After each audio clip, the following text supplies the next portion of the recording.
Once upon a time, two friends joined forces to bring you the best in horror entertainment. Brian from the north, Tim from the south, each bringing their own unique perspective to the horror community.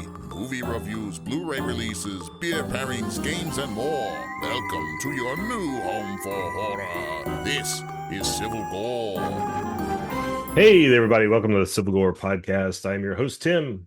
And this is Brian. And we have one of our world famous roundtables today. And believe it or not, this one was I did not think this was going to be able to be organized because, obviously when it's five people trying to get scheduled, especially when one is Emily, who is jet setting all over the globe now with her various projects, and Cone, who is partially closed for a while, but now is fully closed, thankfully. We managed to get everybody. So we got our usual crew of Cone, Ken, Emily, and of course me and Tim to discuss NOSFERATU. So that's exciting. I cannot wait to discuss this movie because I have a lot of thoughts.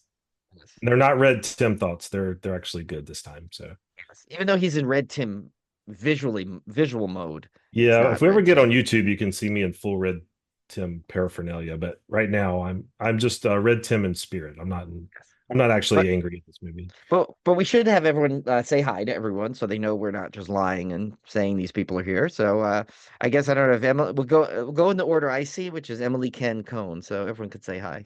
Hi, it's really nice to be back and with everyone. I'm really happy to be here. Same here. Thank you. Glad to be back on the show. It's been a while. Yeah. We missed you guys. It's happy to be back.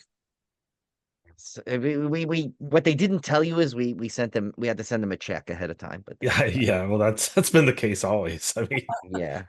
But they were gracious enough to come on. No, and it was good. Unfortunately, though, Steve has not seen NOSFERATU, so he may not be able to add some factual things on it. But like he said, it's been a story that's been told many a time, so it's not really much of a spoiler. I think he'll know pretty much the plot of it. Or he could just completely make up his answers, which would be entertaining too. He could actually. Maybe you should do that. Maybe the outsider's viewpoint of it without actually seeing. Just take the contrarian position to what everybody else is saying. Yeah. Well, actually, in Romanian culture, this would never occur. There you go. That'll be Cone's line. We'll just record that and keep playing it in case he has to leave early. A soundbite. Yeah, that'll be the good sound. But we do need though to get. So I noticed Kim and Ket started doing it too. We need to eventually, once we get Riverside working properly in my end with that app thing, and so it doesn't do the lag as much. We need to add sound bites to our show. Yes, yeah, I've got lots of sound bites I want to do, and we will basically take every inside Civil Gore joke we've ever done and just make a sound bite for it. Yes, and we're going to ask you guys to all record things too. So yeah, absolutely, because that'll be fun to have. So I guess we'll get right into it though, because we really don't have a first chop tonight other than welcoming everybody back. And I mean, we at one point though, Emily, we do need to have you come back on to go kind of give all your cool stuff you've been working on, because that'll be fun, because you've been working on a lot of great stuff, especially and like I know you have that one movie right coming in with Damien, right? Where you guys want to come on for? Oh yeah, Sundown. That one. Yeah. Yes. Yeah, that one's coming along. They already have. I think I don't know if they're in their second edit of that or what, but they're pushing it really quickly. So yeah, that'd be great. Nice.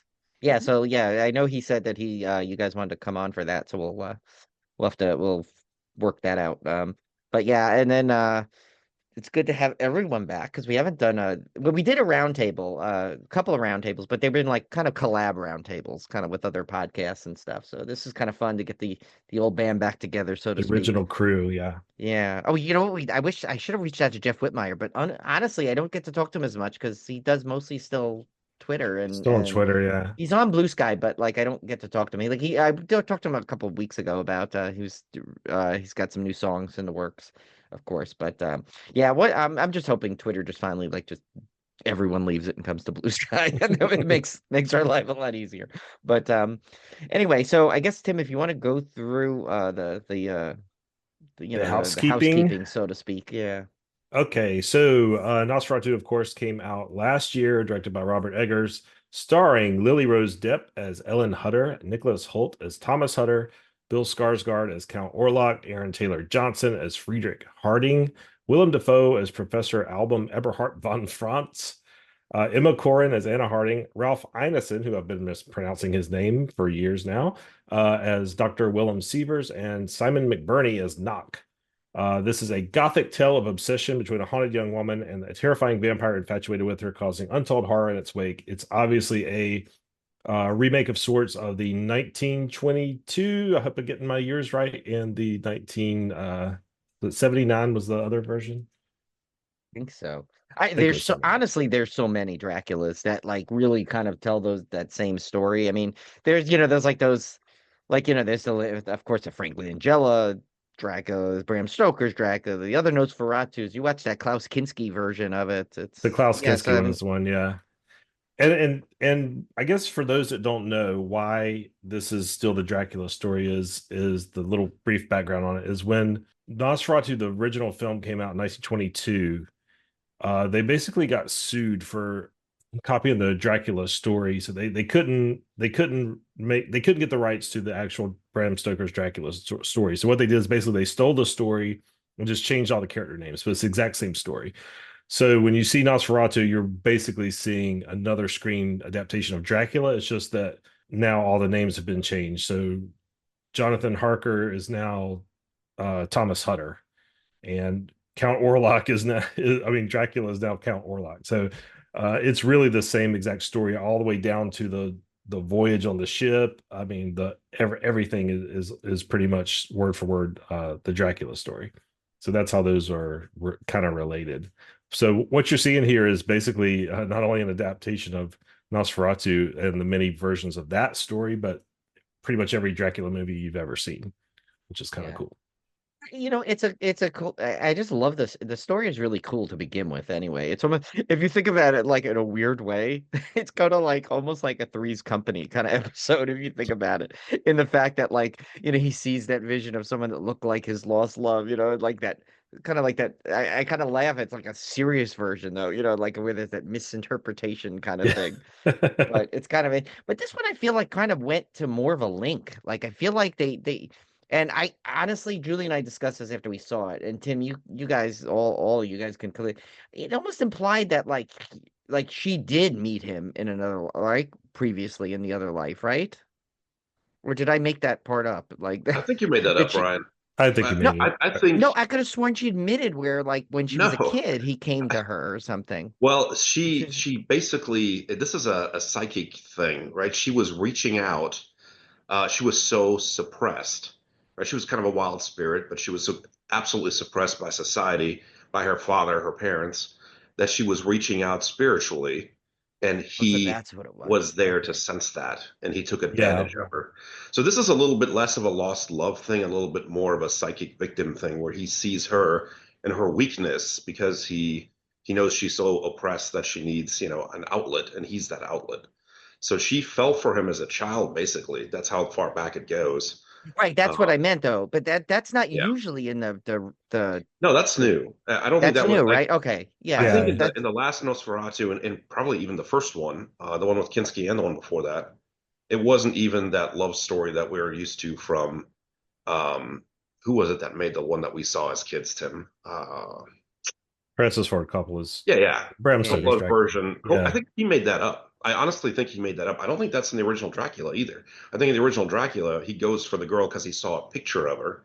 It's not, oh, she looked like a lost love. He just fell in love with her, if I recall that correctly. Yeah. I may be wrong there. I saw an interesting comment on this movie that said Bram Stoker's Dracula was a love story and Nosferatu is a sexual abuse story, which I thought was Mm. kind of interesting take on it, which it really is Yeah, because that's spot she on. se she seems much more Ellen seems much more a victim in this movie than any of the other Dracula adaptations that we've seen. And that's kind of what makes it to me what made it more terrifying because he really is way more monstrous than he's been depicted in past representations of this, where he's like this kind of suave gentleman type guy. I mean, even though he's evil, he's still kind of like they're like infatuated with him from a realistic human level. Not, I mean, in this case, she's infatuated with him, but it's like you could tell he's monstrous and she's under some kind of spell. It's not like she's physically attracted to him without his influence, kind of thing. So Not with that mustache. She's not. She's not not with that physically- mustache, no. No, we had to go there so early. We weren't going to save this till later. Emily So much agreed, but like material. your mic was off, so it didn't come out, Emily. But she visibly agreed to that Uh, statement. Yeah. Yep. Yeah, Which is interesting they use Bill Skarsgård for this because he's unrecognizable in this, completely unrecognizable. I felt like a moron because I knew that he was in the movie and I just kept waiting for him to show up. And then after, oh my gosh, I'm dumb. Like, it was him. I felt so stupid afterward. I was like, of course it's him, but he was fantastic. I didn't know it was him until I saw him without his pants on, and it was pretty obvious to me. Oh, that was it. You're Ken is an aficionado of the scars.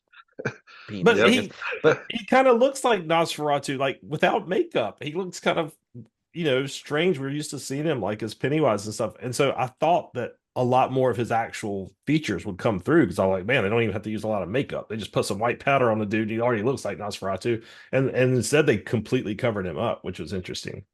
But Well, Yeah, I but mean, so- we know what threw Emily off. It was the mustache, 100%. yeah. Could you imagine Bill Skarsgård with a mustache? Otherwise, not me. and it's such a dramatic mustache, like a Dr. Robotnik mustache, from like. Yes. Yeah, I've heard people say that. Yeah, I mean, I bet- literally thought like all of a sudden he was going to open it like a shirt and like Sonic the Hedgehog was going to come out, but that's just me. But interesting, funny when we're all just saying this. So one of the facts that I picked up on this thing from IMDb, and it says Bill Skarsgård was originally cast as Thomas Hutter.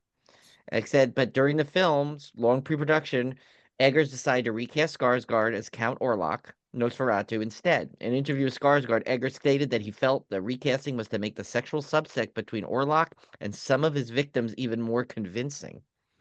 I watched that interview. Okay, I don't remember what late night show he was on, but I watched that interview where he was talking about he was like, I need to be in this no matter what, and then he was, and then he wasn't, and then he was, and he wasn't, and then he wasn't going to be in it at all, and then like eventually, I think they said, yeah, what about Orlok or something? He was like, I'll do anything. And he was good at it. The thing is, he was so good at it. But I have a feeling Bill Skarsgård's going to be one of those guys that you could like put him anywhere and he'll somehow knock it out of the park. It's like, Yeah. He is, not that this matters, but he's sometimes the most attractive human person like I've ever seen, and then also then in a different angle I'm like, wow, what an interesting looking human being. Like, he is so diverse. He can do anything. He can play like a charming charismatic person. He can play Pennywise. I mean, he's so versatile. I love it.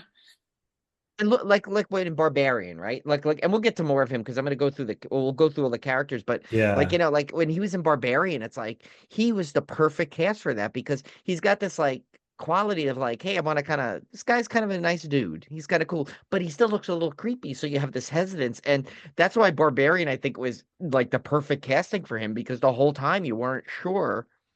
I mean, not to spoil Barbarian, but if you haven't seen it, please. I mean, it's been out for like, what, 3 years already? You should have seen it. It's been on like on demand for free for, well, I guess on Max or whatever for years now. So, but like in that, like, just his face in that, you're like, can I trust him? I mean, he seems like a cool guy, and like it was perfect because it mirrored like the whole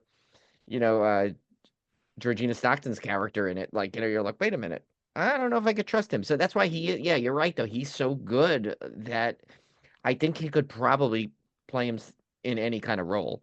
So we'll have to see what he's got lined up. I don't know. I haven't looked at his thing, but I figured. Speaking of characters, I think how usually we do roundtables, I kind of pick some topics. So I figured we'd go through just the main group of characters and kind of what you thought of their portrayal and how how you did how the performances. The first one, I think we have to. I know we're starting off with a bang here. I finished Skarsgård is the last I saved him for, but it was a good parallel because first we're going to start over with Lily Rose Depp as Ellen Hutter, who I personally thought was incredible in this. I think, Yeah, I I mean, have she's always thoughts on this good, one. but yeah. So we'll go around. Like Tim, we'll start with you, I guess. I thought she was phenomenal, and I thought she did like a great. She had a lot of heavy lifting in this because a lot of it I think fed through her. So Yeah, I wasn't like, I mean, obviously I recognized her, but I wasn't like super familiar with her work, but I thought she was outstanding. But I've seen a lot of criticism online about her performance. Like they said she was overacting and that kind of stuff. But to me, I really honestly think that was intentional, because if you look at this movie, and Robert Eggers has already talked about his love of Nosferatu, like the original 1922, like his love for it. And he was trying to emulate that in modern form. That's why, even though it's a color film, it's washed out. A lot of the night scenes look like they're black and white because it's so washed out. So I feel like it was intentional for her to be a little melodramatic, because it was, if you go back and watch the original 1922 movies, the actresses in those movies were always like that. It was theatrical and it was over the top. And I feel like this was kind of hearkening back to that. So I don't agree with the criticism that she was like bad act or hamming it up or anything. I think that was completely, I feel like that's completely intentional. I don't think Robert Eggers would allow that kind of performance if it wasn't intentional. So I thought she did an outstanding job. I thought it was really great. And then she even created all these memes and gifs and stuff of her like with her eyes rolled back in her head and stuff now that I love seeing. So yeah, she was great. What do you think, Ken? No, don't even get me started on this one.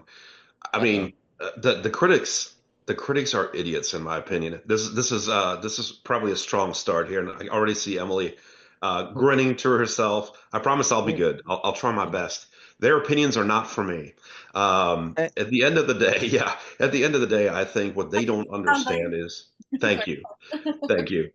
Eggers did a lot of research here, right? He is very much all about historic accuracy. And one of the things you got to think about is, what did a woman living in Germany in the, I don't know, was this the 1800s? I forget the exact time frame, but we already talked about, how oppressed her life is and how she was trying to break out of that. Did they not think maybe she was going to be a little dramatic? Don't you think that's exactly how people were back then? Women were pigeonholed into a role back then, to say the least. And so, yeah, a lot of drama probably came with that behavior. The fainting spells, the damsel in distress. That's how she was brought up to be. So I think if anything, it's probably realistic. But also, you got to kind of look at this thing as partially like a possession story. There was parts of this movie that kind of reminded me of The Exorcist, and it's not just because of her acting, but it's because of what was happening to her. And so, of course, it was dramatic, and of course, it seemed maybe in parts overacted in the sense that there was a lot going on. But to call that, overacting and blame the actress for this is ridiculous. I think she really, really nailed this. I think if anything, this is award-worthy kind of stuff. I think this is something Yeah. that she ought to be recognized for, because that was some serious acting chops right there. She went everywhere from, you know, um, the oppressed little girl of anything to, at the end, she has a plan and she goes through with it and she kind of becomes the hero of the story. Not to spoil this one, because this isn't Sorry, necessarily like Cone. every Yeah, other yeah, story. I don't want to spoil this one for Cone. But yeah, the ending there is a little bit different than it could have been in other Dracula stories. So I think she did a fantastic job. And to say anything negative about her performance, I think is misguided that's a there. point. I I made it forgot. mild by the end. Yeah, no, you're right though. She did. She had a good arc to her story, and she was, and they a couple of times they passed it off as like the plague and the mental illness and all these different things. But the whole time when she was going through, like, 'cause the audience and her were the only ones that truly knew what was going on at first, until Willem Dafoe's character came in. I can't wait to talk about him, but um, yeah. And so you're right. And then she did essentially become the heroine of the story. She had did like she you're right. She had her plan and she went through with it. So Emily is now Emily. I'm looking forward to hearing her take on this, because of course as an actress yourself, I'm sure you've been accused of different things like that, and people have criticized a performance somewhere. Although shame on them, as we all say, we agree in that Emily is completely perfect in all her roles. But just in case there's someone that disagrees. But so what do you think about that? Like, how do you think she did that? So again, yes, I think that an actor brings what they want to bring, and then a director will say, actually, no, do it this way or change it this way. And so, again, a lot of acting falls on a director, because it is their job to direct the actors for his or her or their vision. So that's just one thing. But, I think there's a lot of in Hollywood, talk about nepotism and, oh, she's just, Johnny Depp's whatever, but she's a very good actor. I think, I say what you will about The Idol, but she was great in that. Like, everything I have seen her in, Yoga Hoosiers or whatever. Like she's really, Yeah, really, that was the first I saw her in, and she was hilarious in that. she's good. She's very talented. And even more so than just like her acting and all of that, I think, as an actor, all that physical stuff she was doing, the heaving, the eyes rolling back, the constant crying, the this, the that, had to have been exhausting for her day in and day out doing stuff like that. So from an actor, like as an actor watching that, I was very impressed. Just to to go from that one scene in the bedroom when with Nicholas Holt, when she's like, "Oh, have sex with me," and then she starts crying, and then she starts convulsing, and then she starts doing this or whatever. I mean, good grief, that was very impressive. I thought she did a great job, and I agree with what Ken said. It's just like, why wouldn't she be a little over the top? Like that's kind of, I don't know. She's missing her, her boo. I don't know. She's seeing the, Nosferatu and her dreams. I don't know. I think she did a great job. Yeah, well, no, and I agree with you that especially the bedroom scenes, because I know how authentic that is, because that's exactly what all my college experiences were like. Usually they burst into tears and started gyrating and being horrified. Yeah, I get it. So she nailed that perfectly, I have to say. No, you're right. But yeah, no, I think yeah, for them to the whole nepotism thing, I don't buy it. Why? Just because you have a famous father, you can't be good also? I mean, come on. Yeah, and I mean, maybe he gave her tips. I don't know, and that's fine. Like, if I could get in with nepotism, I'd get in with nepotism. Sure. You don't need it, Miss Sweet. You you're way on your way. I think hopefully though, I think that this I didn't see the Idol, but I heard the same people saying criticisms of that too. But it's like, I mean, what it's like, I don't know. I just hate when they just like people. I feel like people glom on, and that could be a social media thing. Honestly, people like read one thing and just keep Yeah. glomming on top of it without actually even having any kind of basis for it. I'm not even Yeah. talking about if you liked the Idol or not. I'm just specifically talking about her acting. Like she's very good. Those are very different characters, from Yoga Hoosiers to the Idol to Nosferatu. Like they're Yeah. completely different, and she's approached them all in a very different. Like I really like Sarah Jessica Parker, but I feel like she's the same character in every single movie that she does, like, which is fine. But I just think that it just goes to show that I think Lily Rose Depp is a really good actor. Steve, what did you think of Lily Rose Depp's performance in your imagination? Your imagination. I just caught that. I imagine it was fine. Yeah. I mean, that's the larger discussion. Again, people would not cast her time and again unless they saw the talent that she could bring to the roles. Actually, not Robert Eggers. Or her dad paid them off. But if her dad is paying people off for that level of acting, then he can come pay me off and I'll make a movie because she was amazing. That's the bottom line. I stick by that. Now, not to throw this into a tizzy, but I did read a fact that originally her character was supposed to be played by Anna Taylor-Joy, which obviously is a Robert Eggers favorite. I think she would have been good too, but I wonder how, it's like, I don't think they lost a step in any way. And I am think the world of Anna Taylor-Joy, but I think if, and I'm sure she would have done an amazing job also, but I don't know if I don't know how much better she could have done, honestly, than You know what? For me, Yep. imagining this, because obviously it didn't happen, and now I'm not being fair because Anya Taylor-Joy never got a chance, but I can't imagine her smoldering like Lily Rose Depp did, for lack of a better term. She really smoldered in this movie, right? She was all chemistry, and Anya Taylor-Joy is great. She also has good range, but On the I don't smolder see her in scale, this she's just role. not there for you. Yeah, she just not quite. No, not really. I Yeah. think that Lily It's Rose Depp embers. fit It's that not better. smolder. That's Yeah, it's just yeah. There you go. Fair enough. There you go. That makes sense. So next we'll go to, of course, is Nicholas Holt as Thomas Hutter, which he's he's kind of got a vampire streak going here, doesn't he? Yeah, it took me a second to realize he was in Renfield. He was Renfield. Yeah. It didn't register at all at first. Yeah, no, I think I mean, he's one of those guys that I feel like I've seen him in a lot of different things now at this point throughout his career. And I feel like he's another one of those guys that kind of just rises to whatever they give him. And he always will he'll never do a bad job. I mean, maybe some are better than others, but I mean, I thought he was amazing in Renfield. I thought I loved him in this for what he, the character he had to play. I mean, I loved him in The Menu. I thought he was great in that. So I mean, overall, I think he had a. Now, of course, everyone's going to compare him to probably Keanu Reeves, who is like that's like night and day acting style. So you can't even shouldn't even be a discussion. But I still think he did good. We'll start with Emily this time. Oh, sorry, what did you say, Kim? No, Tim. you're spot on. He does rise to the occasion. But yeah, let's hear what Emily thought of his performance. Yeah, we'll start the other way this time. Yeah, I mean, I feel like a broken record. I also thought he did great. I liked that he was very vulnerable in his performance and very scared. And I just like believe that this was a man who did not want to do the things that he was forced to do by his boss or whatever, you know what I mean? And I felt like I just believed every single thing that he did. That scene when he first meets Orlok, I was one of my favorite scenes in the whole movie. I just thought that whole thing was just so well executed. And I just love that he showed, again, just like vulnerability. He was just, I thought he was great. I mean, I don't have much to add other than that, but I thought he did a really good job. How about you, Ken?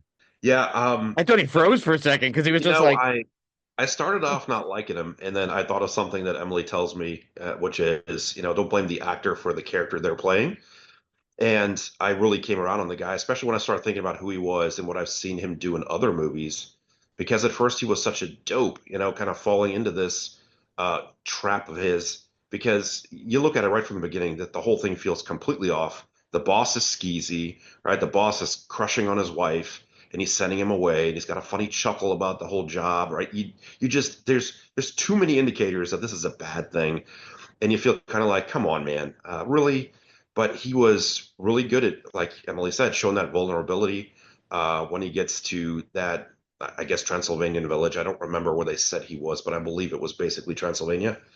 And the Romani were outside making fun of him, picking on him. That was a scene that was in no other Dracula movie ever, or Nosferatu movie, that I thought was a really nice addition. And he played that part really well. But he grows. He also has an arc as a character, right? And by the end of it, he's pissed off, right? You can't compare him to Keanu. Keanu, in my opinion, did not belong in a Dracula movie, yet somehow nailed it. Tim and I went and saw that movie as high school kid. The night they released it at a midnight showing. It was amazing. It's still one of my favorite childhood movie memories. But that is one of those things that, like, somehow Keanu pulled it off, but we can never compare anyone to that role or that character because it was just so different. But that's basically who he was, right? He was the Jonathan Harker of the story. But a lot of times Jonathan Harker stays kind of one note. In the Hammer films, he's kind of a man's man, but he gets duped and then taken out by the vampires, and he really never recovers. And this one, he started off kind of weak as a man, and he grows to be stronger, and he really goes after trying to save his girlfriend or his fiance, with the results that he gets. So I like the arc there. That was something that you don't see for the character in all of the Dracula movies, and actually most of them, I think. And the actor did a great job portraying it. So again, not to be too effusive with the praise today, but very different from Renfield, right? And he played a very different character very well. Yeah, well, we'll echo Tim's thing. Cone, what would you imagine his performance be like? This is all a prequel to Warm Bodies, right? That's how I'm imagining it in my head. That's exactly what this is. Yes, you found out that we were going to reveal that later in the episode, but you tipped it early, Steve.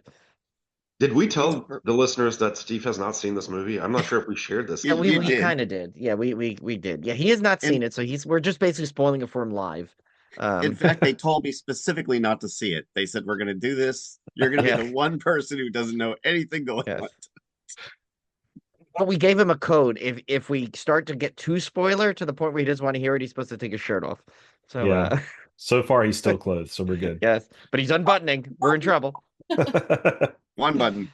Yeah, but I wanted to echo what Ken said, what Emily said, because, well, first of all, I've been a Nicholas Hoult fan since he was a kid because I thought he was one of the better child actors in some of the stuff he did. But really, he came back into relevance when I saw Renfield. But to Ken's point, you only have so much to do with this character, at least early on in the film, because he's playing a late 1800s guy. I mean, there was, I mean, there wasn't a big dramatic arc for him to have. So he was fine in that role. But to Emily's point, I thought the scene with him meeting Count Orlok in the castle for the first time was I believe it was the only time in any Dracula movie I've ever seen where it actually felt scary to me. Like that whole scene actually felt scary. And I've never really felt that. Even in the Bram Stoker's Dracula, which is probably the most second runner up for most scariest portrayal of that particular sequence, I thought this one outdid that one. Yeah, to echo Ken's point, I think that he didn't have a whole lot to work with. He did fine for the character up until the point where his story arc starts to take off, and then I thought you really saw him kind of shine. It's hard to compare him to like Lily Rose Depp's character because he's not going through the same Yeah. level of extreme acting, but yeah, he was really good, and I think he played a great Jonathan Harker, quote unquote, whatever his name is in this, Thomas Hutter. Buttery. Yeah, that character, I think he was fine, and I think he brought more to the role, to Ken's point, than a lot of other Dracula versions have done. So, and these next two, Brian, I think we should just put them together. Yeah, I agree. Yeah, I agree. One thing I was gonna say is like remember down below, I have a thing about the aesthetics of the film, and I want to bring back that sequence you said. So let's remember to do that. But as I like to say in the business, we'll put a pin in that for now. Um, yeah, yeah, Tim made a good point because these two characters are interesting. They kind of really go together as like they kind of could have been, and I don't mean this in a negative way. They could have been throwaway characters just because they seem like they were placed there for a very specific reason.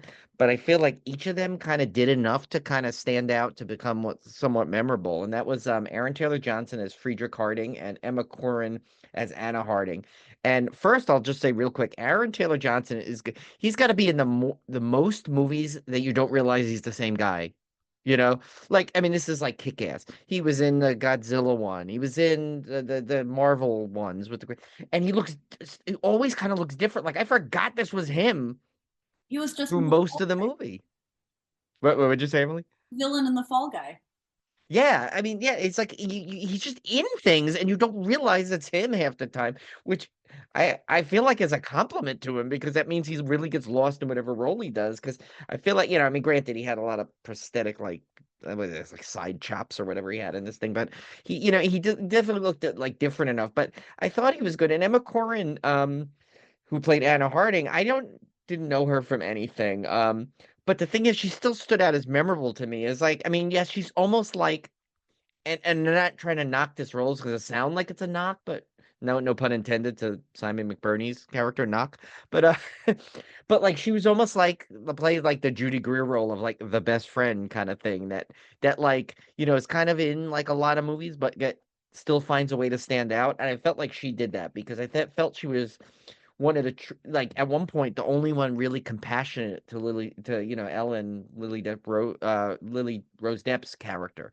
She was the only one that kind of like commiserated with her in a little bit and felt and felt like she could be counted on for her, and it's like so I mean I just thought overall as a tandem they were a good couple in there, and they definitely added something to the film where it could have been something that was like they're just there. I don't know if everyone else feels the same way, but we'll start with Tim this time.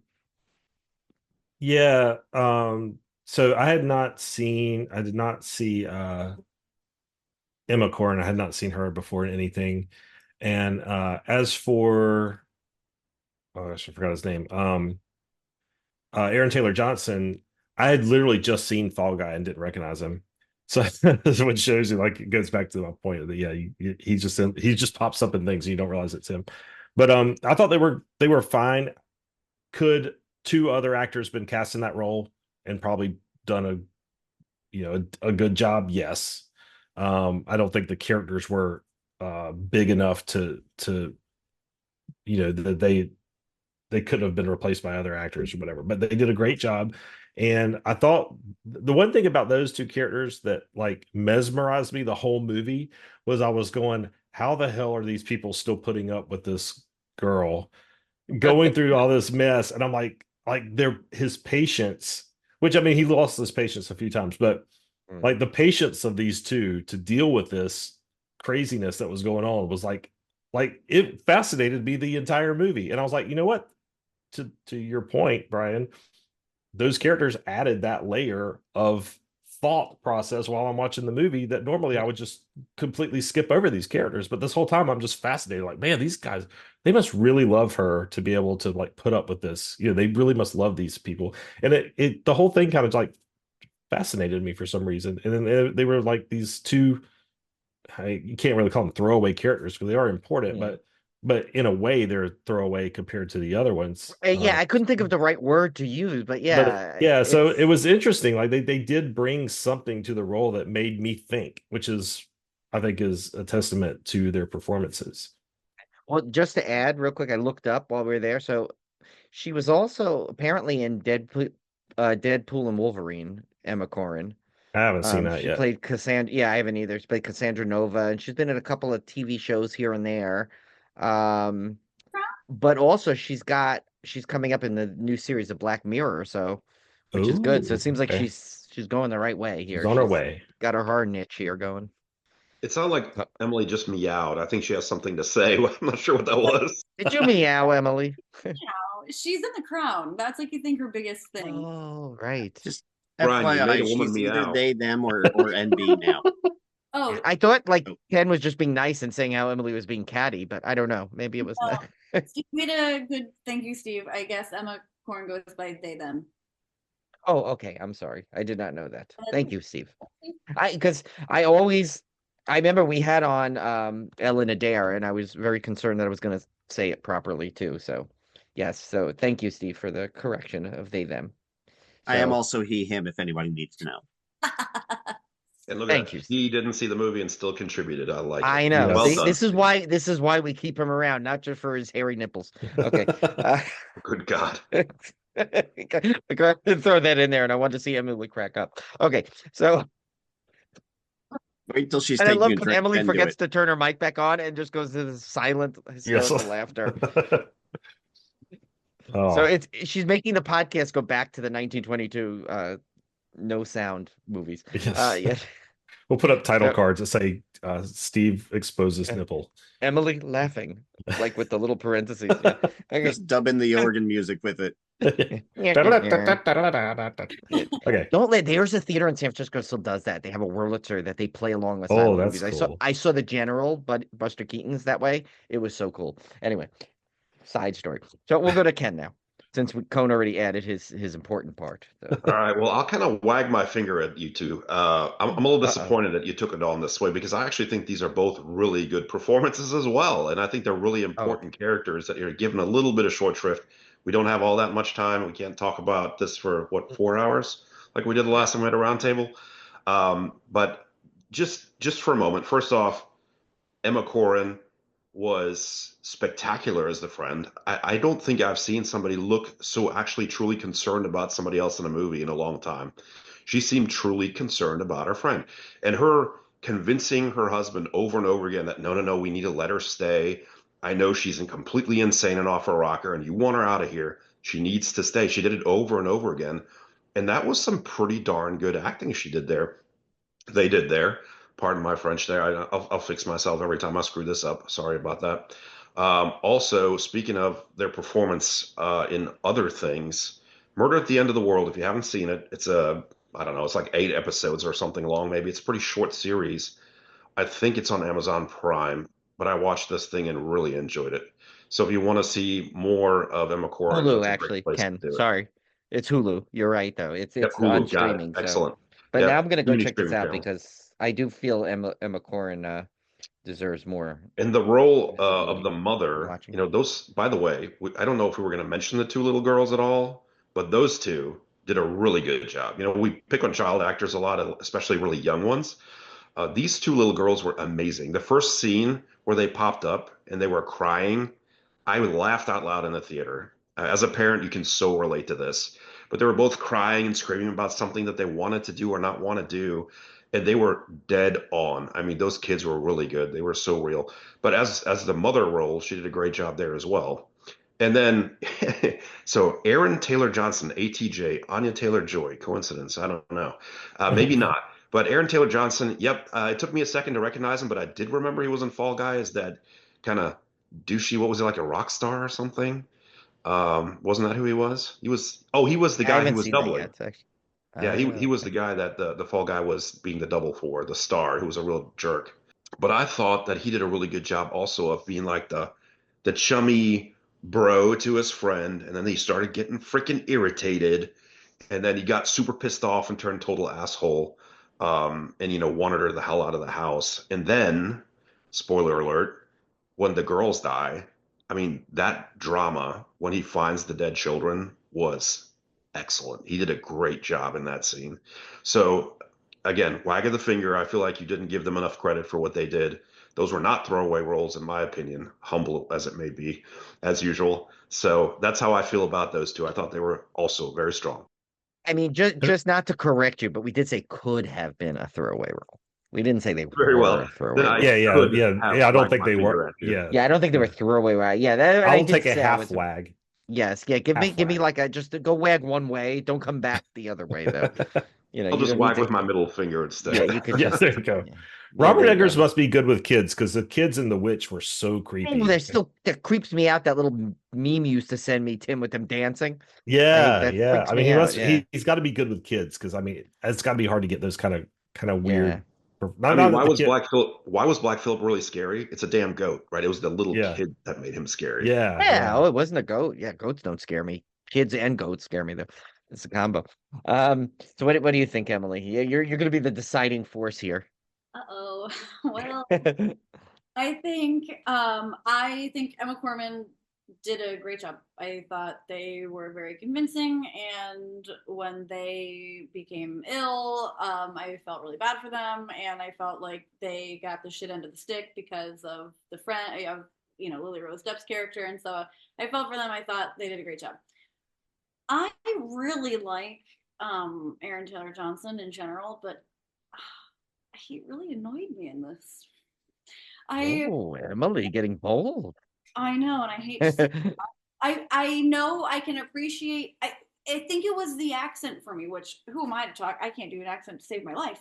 But I felt it I just I don't know. I every time he was on screen, I just was taken I thought to myself, "Oh man, I'm taken out of this." I don't know. I thought he is such a good actor. But I will say, Ken, when he did find the dead wife and kid, whatever, that whole scene I thought was very, very excellent. I really liked that, and I believed him then. But I don't know if I believed him in the rest of the movie. It's I okay. I mean, yeah. I mean, it's like that. You have. I mean, of course, everyone's gonna take that the way it is. But I will make one correction. You can do accents because your portrayal as that Slavic insurance agent in your last movie was top notch. So I don't. oh, I can it's I had to think of the two things that went nothing together. I don't know. Spoiler Anyway, alert! I didn't Give know us that just was a coming. hint of it. Can't Let's wait hear a to see little that line. movie. yeah, oh, it's coming out soon. It'll be on. Can't say it. Nope, You can't all say know what either, I want to Jill. say, but I can't say it. We'll save that for later. Anyway, so something that rhymes with it. Anyway, so next is Simon McBurney as Knock. So I like this character because I think I expected him as just going to be this like when he first came out, I expected him to be this like hard-nosed boss, and I thought he was just going to be really just incented with the whole thing. I had no idea he was essentially taking over like the Renfield of this movie.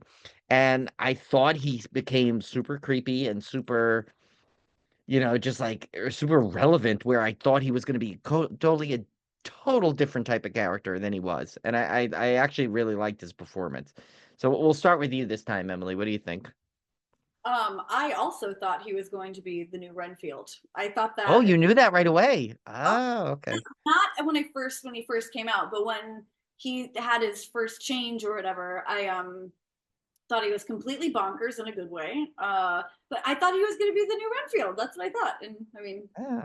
I guess maybe he kind of So was. maybe I just went into this with like no proper good. I had like my hunches were way off in this, I guess. Usually I'm on board on these things and quick to I didn't have that predict hunch. this. When I started watching the movie, I thought, oh, is he going to be a Renfield? But I didn't I didn't like go into it thinking that he was going to be or anything. But I thought he was kooky and I thought he was deranged and I thought he did a great job. Mr. Ken. Yeah, I'm on board with Emily on this one. I think it came to me pretty quickly. I mean, I don't mean to tell you guys you don't know your Dracula, but I think in Dracula, Renfield is also Parker's boss, isn't he? Did I get that wrong? I was pretty sure that was the case. So in my It's been mind, so long since I read it, I don't remember. Yeah, yeah, see, I have never read it, so I don't know, but I plan on reading that now, actually, because Julie has actually a copy of the Bram Stoker's Dracula. So yeah, in my mind, he was destined immediately to be the Renfield of the story, which of course he does turn out to be. I thought he did a great job. Strangely, I don't think my praise is as effusive for him because he just nailed the Renfield role like to the T. So he's just Renfield again. Not that there's anything wrong with that. That's actually great, right? That's who he's supposed to be. Super kooky. This one was a little more violent than the other Renfields, right? There were some kills there. Didn't he kill some people? no, Relatively usually Renfield just eats bugs and that's right. it. But So that was a little bit different, and I kind of like that where it showed that even though he's kooky, he's not just like funny kooky, right? He's freaking dangerous. This guy's isn't insane and actually out to kill when he gets a chance, which is always sort of downplayed in the others, as in like he's not actually talented enough to kill anybody and take a life aside from flies. Emily, I saw your I just have a quick question. Was yeah. this is this an A24 movie? Or no, isn't it Focus Features? I thought it was Focus. Okay, I was gonna You say might Hold be on, no, right. they're nude man and if it was A24, but that has nothing to do with anything. But Wait, what'd you say? The nude man? I said if it was A24, they got their nude man in. Oh, Oh. right. Yes. There is a Dracula peen, which we'll probably discuss Yeah, later. this is focus features. Yeah. Oh, okay. Yeah. Well, we know what they wanted to focus on. Yes. They didn't But, focus too much.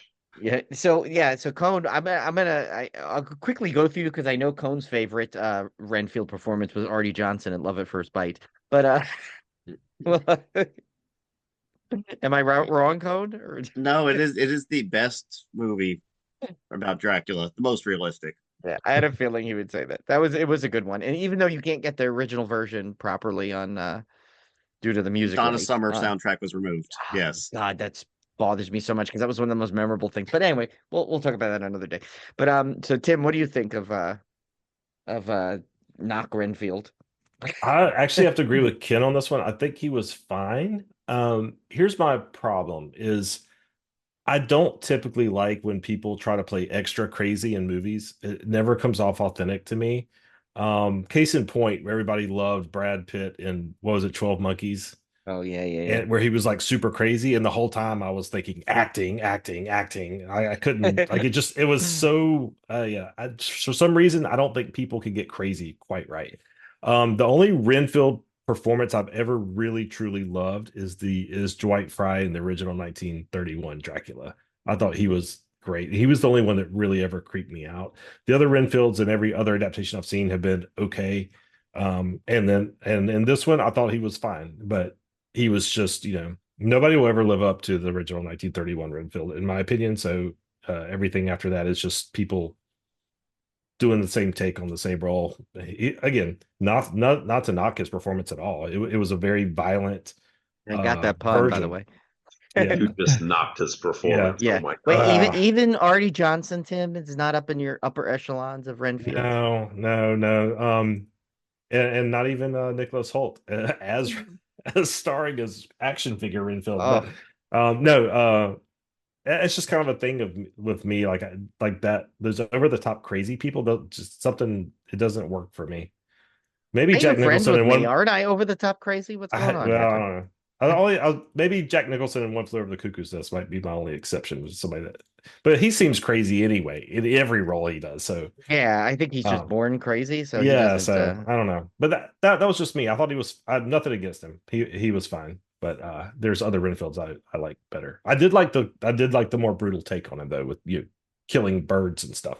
I think it had to be because I think if he was too humorous, which sometimes the Renfields kind of lean towards, I think that would have taken you right out of this movie. Yeah, he had to be pretty dark. Yeah, I think he had to be dark. Oh, that when people are crazy in movies, that it's just like, oh gosh, here we go. It's like nails on a chalkboard to me. Like it's just like, I agree. trying to think now. Now that kind of brings me a point. I think we should all kind of think about, because it's got to be some performances where people are crazy where they actually did good jobs. I want to like think to some, see Well, if I mean, The there's some. Shining, right? This is back to Jack Nicholson, But who's that's Jack Nicholson. naturally He kind of does, crazy. excluding Jack Nicholson. I think Yeah. we need to figure out That's like, tough. And I must clarify, it's got to be somebody that's like super like quote unquote insane asylum straight jacket crazy, like oh, I see. Okay, so crazy, not not just like like mildly like disturbed or anything. I'm talking about like the people that are trying to be like mental asylum patients type. They just never to me come off as authentic. Not that I know what the inside of a mental asylum looks like. I'm just saying it just to me it doesn't feel, it feels you're very my friend, actory. Tim. I may be there. No, I feel like Anthony Perkins in Psycho maybe fits the bill. that was Yes. subdued almost. That was like a subdued psycho. Like But you and I believed it. guess I was gonna say Christian Bale too, but again, that's like a suave psycho. It's not that. I think what Tim's going for is that like really over the top, Like like mental patient in an asylum yeah, level crazy type thing. Yeah. gotcha. Okay. But anyway. Well, now one of our favorites of all time. I think this man can do no wrong because everything he's in there, just his voice alone, should be win awards, and that's Ralph Ineson. But I can It's pronounce Dr. his William name wrong Seegers. forever. So How did you pronounce it? I thought it was innocent, and it's not. It's Innocent. Well, you're Innocent. innocent of that because I I was think a lot of innocent. people did Yes. that. Yes. So yeah, But I've never I heard, mean, to my credit, I've never heard it said. So I just yeah, assumed I it haven't was. either. Well, plus, Yeah. even if he said it to you, I think you'd be so mesmerized by just You'd the be like, sheer oh, tone oh, of his yes. voice. But I can't even He get could tell down you this low. anything. So, Yeah, I yeah. know. And he doesn't look like he should have that deep of a voice, you know? Like it should be just up slightly an octave, but he gets it down there. Yeah. I'll tell you, he's good. I saw But yeah, before we get oh into yeah. it, I saw an interview with him right before we recorded where they had asked him what does it feel like to get the call from Robert Eggers to do a role, because he's obviously in a lot of Yeah. Robert Eggers films, and he said, well, he basically said, I've known about Nosferatu since we were filming The Witch. Oh wow, okay. So they were already talking about this movie and even his role back in, like he said, like in 2011 was when they were filming The Witch, which didn't come out till 2015. So he's known about this for a decade, more than a decade, which is interesting. I Wow. thought that was interesting. So he wasn't surprised at all when Robert Eggers called him. But Wouldn't it be anyway, funny if like that wasn't his real voice and that was only his acting yeah, voice? he really thought, And he was like really like Mickey Mouse or something yes. like, "Hi, I'm Ralph Ineson." Yeah. No, but it's Emily walks back. She's like, "What the hell Boy, are they yeah, talking he about now?" sure is hard. I know. Or he said like Goofy. He's like, "Hi, I'm Ralph Ineson." Yeah. Poor man. Um, We just blew him from ever coming to the show. There he goes. We well, blew that I'll just say chance. my piece real quick because it's like Yeah. a one-liner. Yeah. He can do these roles in his sleep. So he's Honestly, brilliant in yeah. everything. I'll watch him in everything. He could sleepwalk through this role and it would still be spectacular. So that's Yeah, all. honestly, I don't even need to embellish that. I like agree with that 100%. Like you could put him in literally as a birthday clown for hire, and he'd probably find a way to make it revolutionary. The guy just does everything perfect. I don't know. That's just me. Oh, and what are your thoughts on Ralph Ineson? Just in general. I'm sure he's a fine fellow.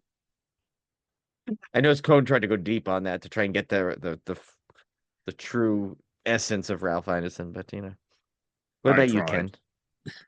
Oh, that was I actually think pretty good.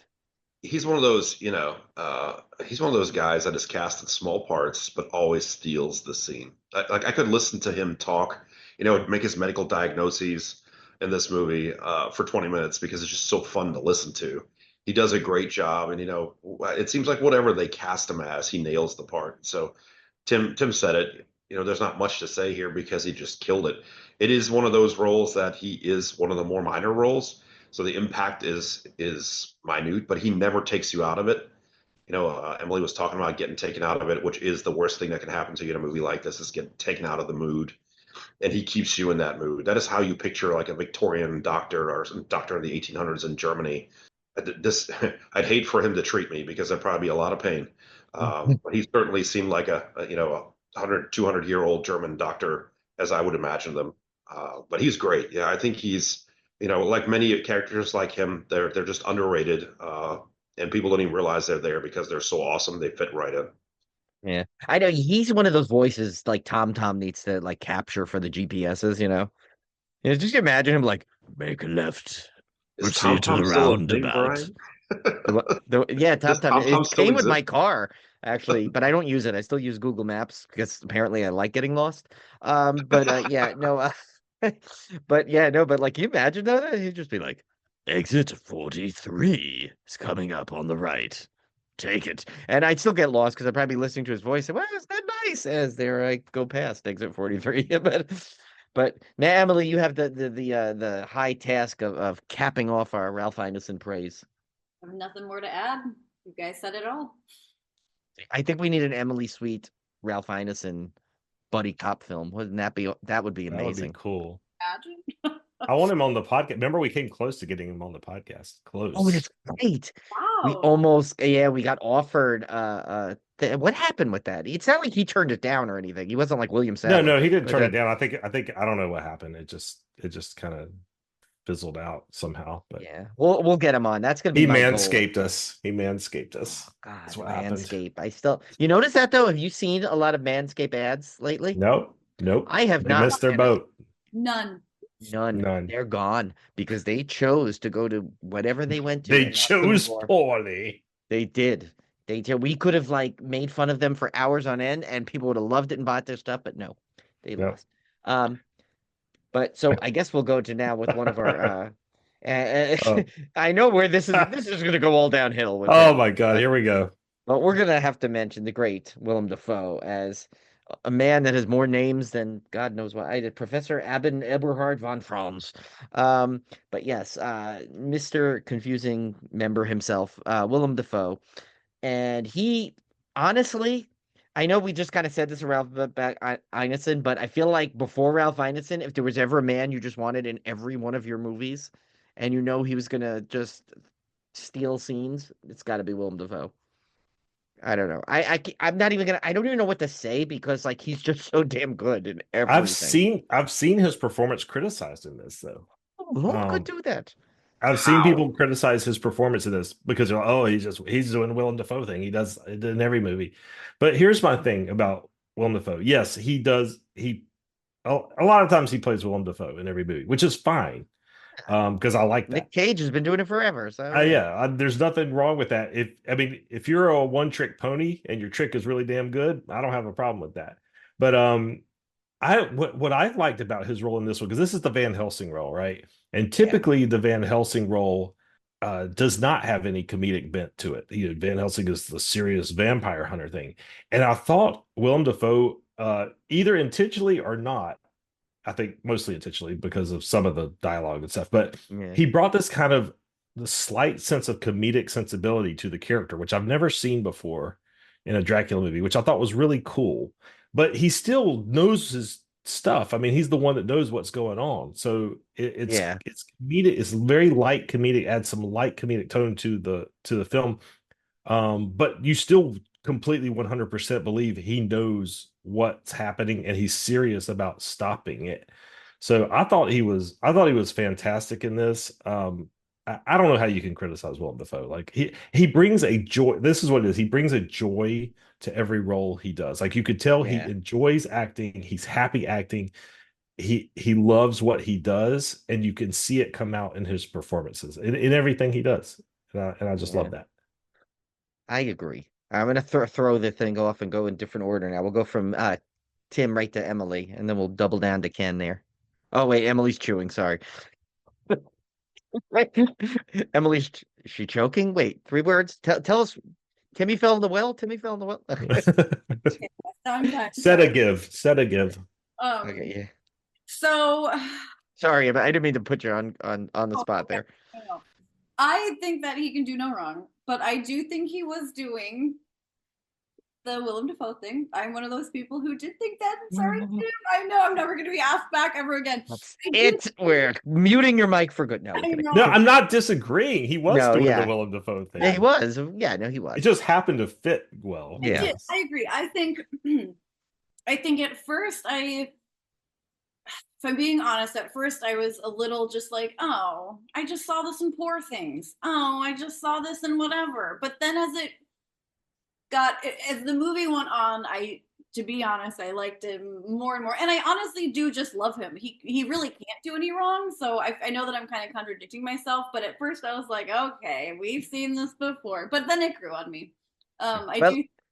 He's fantastic. I mean, he's fantastic. And Yeah.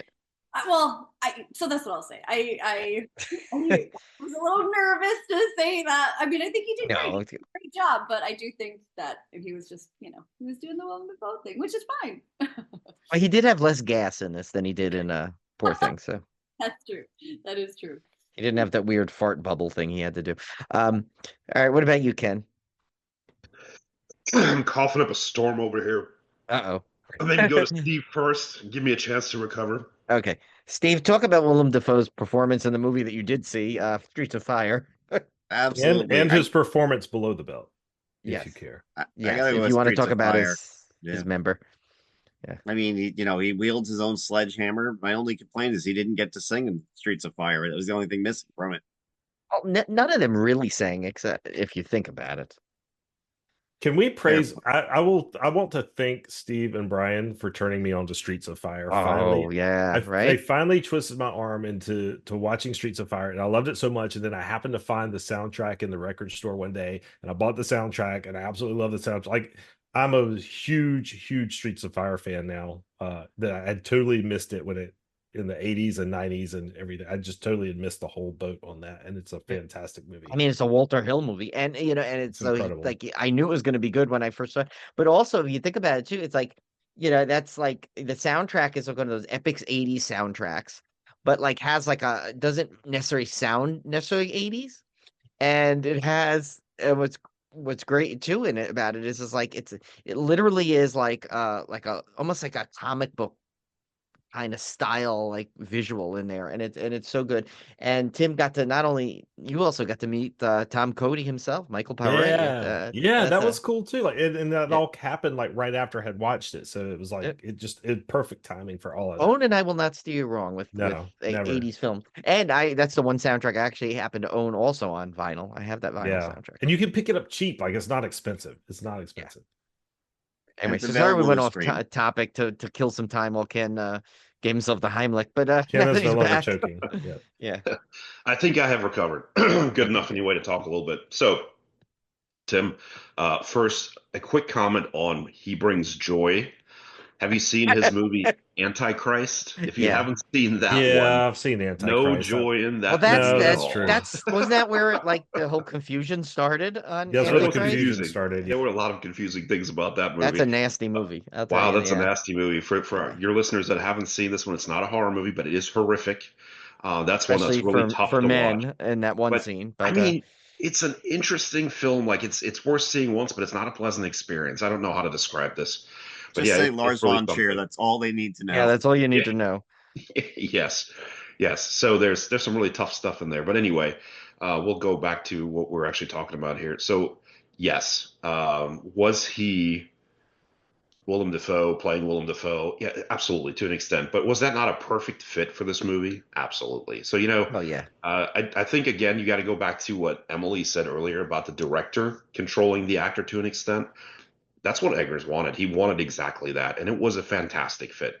Now, to the role and how they changed this quote unquote Van Helsing a little bit, I thought it was interesting that in most previous Van Helsing versions that I remember, if not all of them, he was a man of science, right? He's a doctor, and he brings kind of science to the table. He brings modernity. He brings the modern world to fighting Dracula or fighting Nosferatu, in this case, Orlok.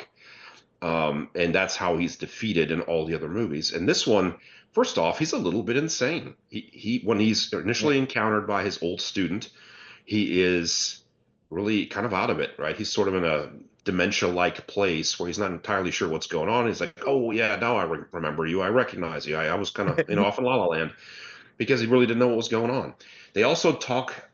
He talks about alchemy. When they meet him, he was just in the process of trying to make gold from something that wasn't gold, right? He was literally an alchemist. So in Say this one, alchemy in it like alchemy or something, like he said it funny, right? alchemy. Yes, Yeah. he's actually trying more or less what's magic, right? Yeah. But he mixes science and magic in this one, which is a little bit different from the others, where he was always a man of hard science. And although he was fighting a vampire with a stake and crucifixes in the other movies. He did bring that modern science to the table. He was not really a believer in all this hocus pocus stuff, except for the vampire, which was obviously real. So in this one, I was a little bit different, and I did enjoy how he sort of loses his mind in the hunt at the end. Right, he really gets into the hunt of the vampire, and you see that in some of the others. I think that was definitely the case in the Keanu version of this, where Van Helsing also sort of really got into it at the end. But a lot of times he stays very straight-laced, and this was not a straight-laced Van Helsing. He had layers, and I appreciated that for a change, and I think that this actor can pull those layers off. And so, sure, he looked like himself. You could have put him on an island, with a lighthouse, or in a Batman movie as Green Goblin, But either way, he brings a lot of quality and joy to the movie, and he certainly enjoys playing those parts, and you can always feel that, and I really enjoy that with an actor. So I thought it was great. The criticisms, although I don't want to fight them about it, I think they're probably right. I agree with what you said there, Emily, but I don't mind it. It really doesn't bother me. If they want to, crap on him for being himself and being good, then crap on him. But I enjoyed it. And I know, Emily, I see you holding up the hand. I know. It wasn't a complaint. Emily's jabs. I was not like, no. I was not trying to put words in your mouth. I'm sure there are some people online that were a lot less kind about it. Those are the ones I'm referring to. Right? There's always somebody complaining about something with these great actors and actresses, and he's one of those where if you want to criticize Willem Dafoe, go ahead and knock yourself out. That's just sour grapes. He's amazing. Have you ever seen him in interviews? He's always grinning from ear to ear. Like he's super happy to be everywhere. He every time I've seen him in an interview, he's like beaming. Like he's This comes back to our conversation about what's in his pants, Tim. I mean, come on, yeah. Wouldn't you be beaming too if people were I don't know, writing articles about you down there? Come on. But it's been described as astonishing or strange. Wait, I didn't hear Emily. She got cut out. Emily, you were muted. We need to hear this. I just said if people knew how much we talked about it. Well, no, because I knew what we were talking about, and I saw Emily going like this with her hands, and I'm like, oh, we need to hear this. We need to really hear what she's talking about. It's almost replaced Sutherland's ass for body part most mentioned on Civil War. And scented candles. Which I find funny because, think about it. We've been talking about Donald Sutherland's ass, Willem Dafoe's penis. I mean, where it's like no one Kurt can say Russell's we're sack. Yeah, I mean, we focus. We have our I think things. leathery was the word you used for that one, right? Leathery.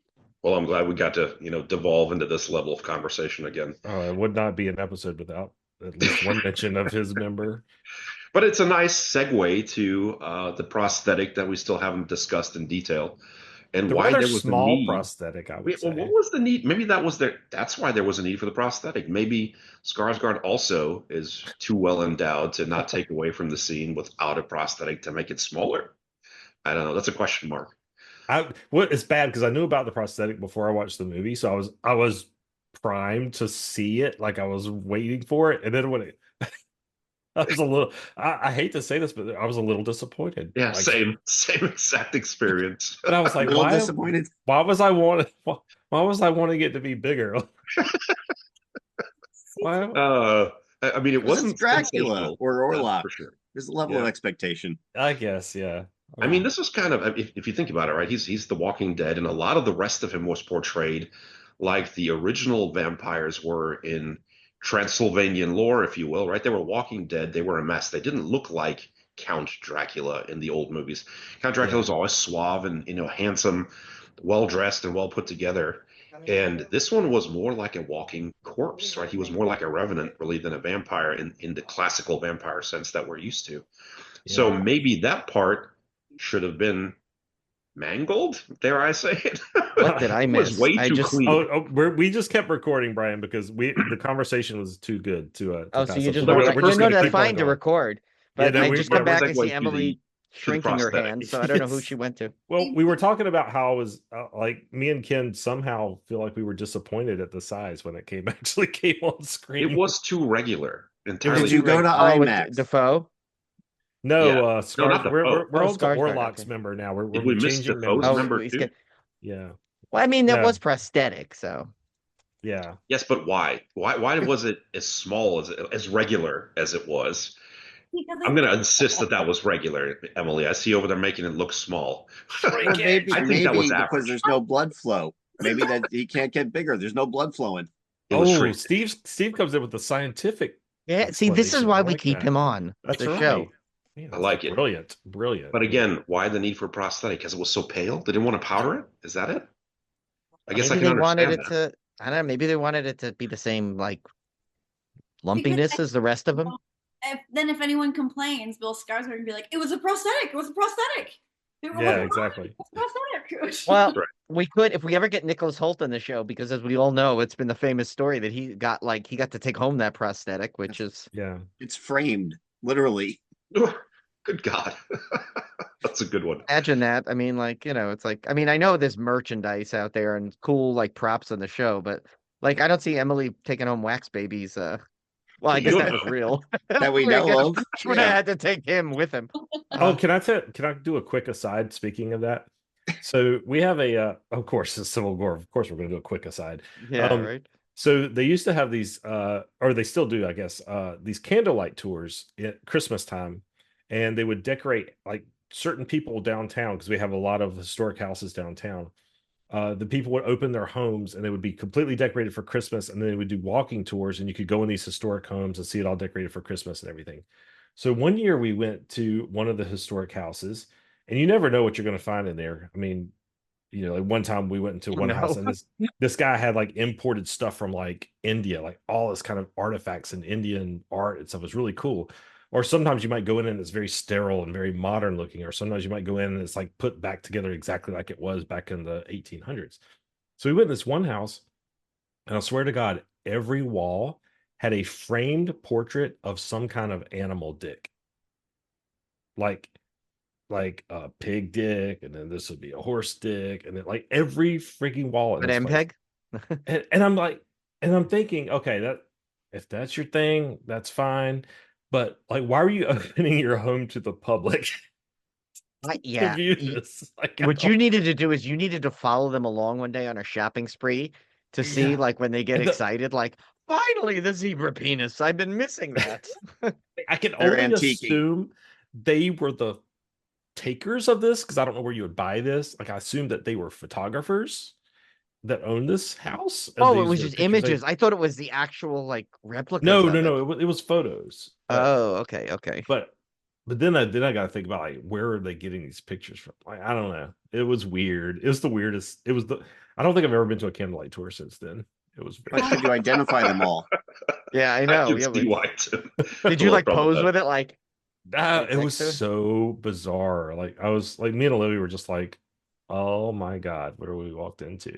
Tim, It's- don't kink shame. No, Yeah. I'm not. That was their thing. That was I their mean, behind know that that. curtain, Emily has a anteater penis. No, like thing.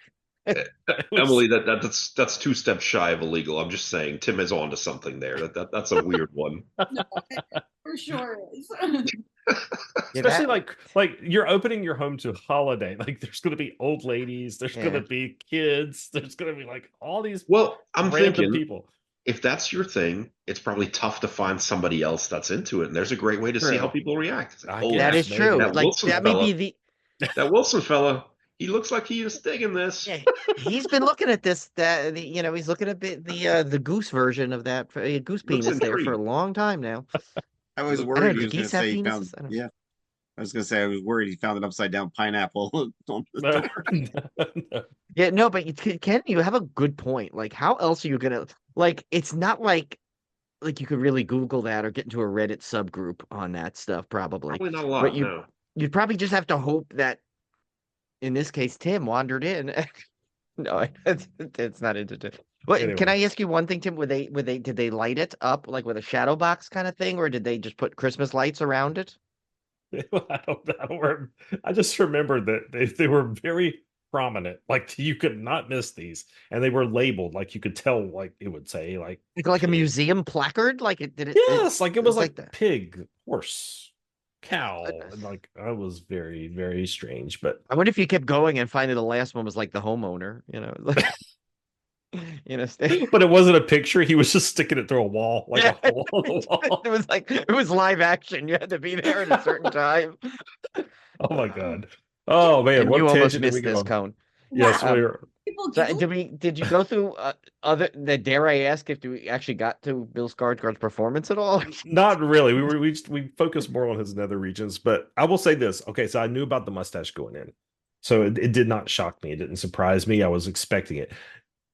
I understand where people are coming from because it's not how Dracula's typically depicted, and people have this mind of what Nosferatu is and what Dracula is, and they're expecting that. Great. But I knew going in, so I was prepared for it. Once I saw it, I really dug it because it does look like I mean, I knew just knowing Robert Eggers, knowing his historical accuracy, I knew what he was going for. Bram Stoker's Dracula is one of my favorite vampire films, and he has a mustache in that, and people seem to forget that somehow. But in the original novel, he's got a mustache, and a lot of people don't even know that because they haven't read the book. So it didn't bother me at all. I thought it was super cool. But mustache aside, his voice freaked me out. I Yeah. thought when like because you're first introduced to him through his voice. And like I said before, I had already mentioned before during that dinner scene when Nicholas Holt shows up, like it was the first time that scene, which has been we've seen play out in dozens of Dracula films. So first time I felt like a chill down my back watching this because it truly seemed scary and monstrous. Like his slow manner of speaking, how he'd roll those R's and everything, it was just so bizarre and otherworldly. And I mean, he sounded like a corpse talking. That's what he sounded like. So I thought it was just fantastic. I wasn't as big a fan of when they showed a couple of the flashbacks or like dream sequences when they kind of showed him full on.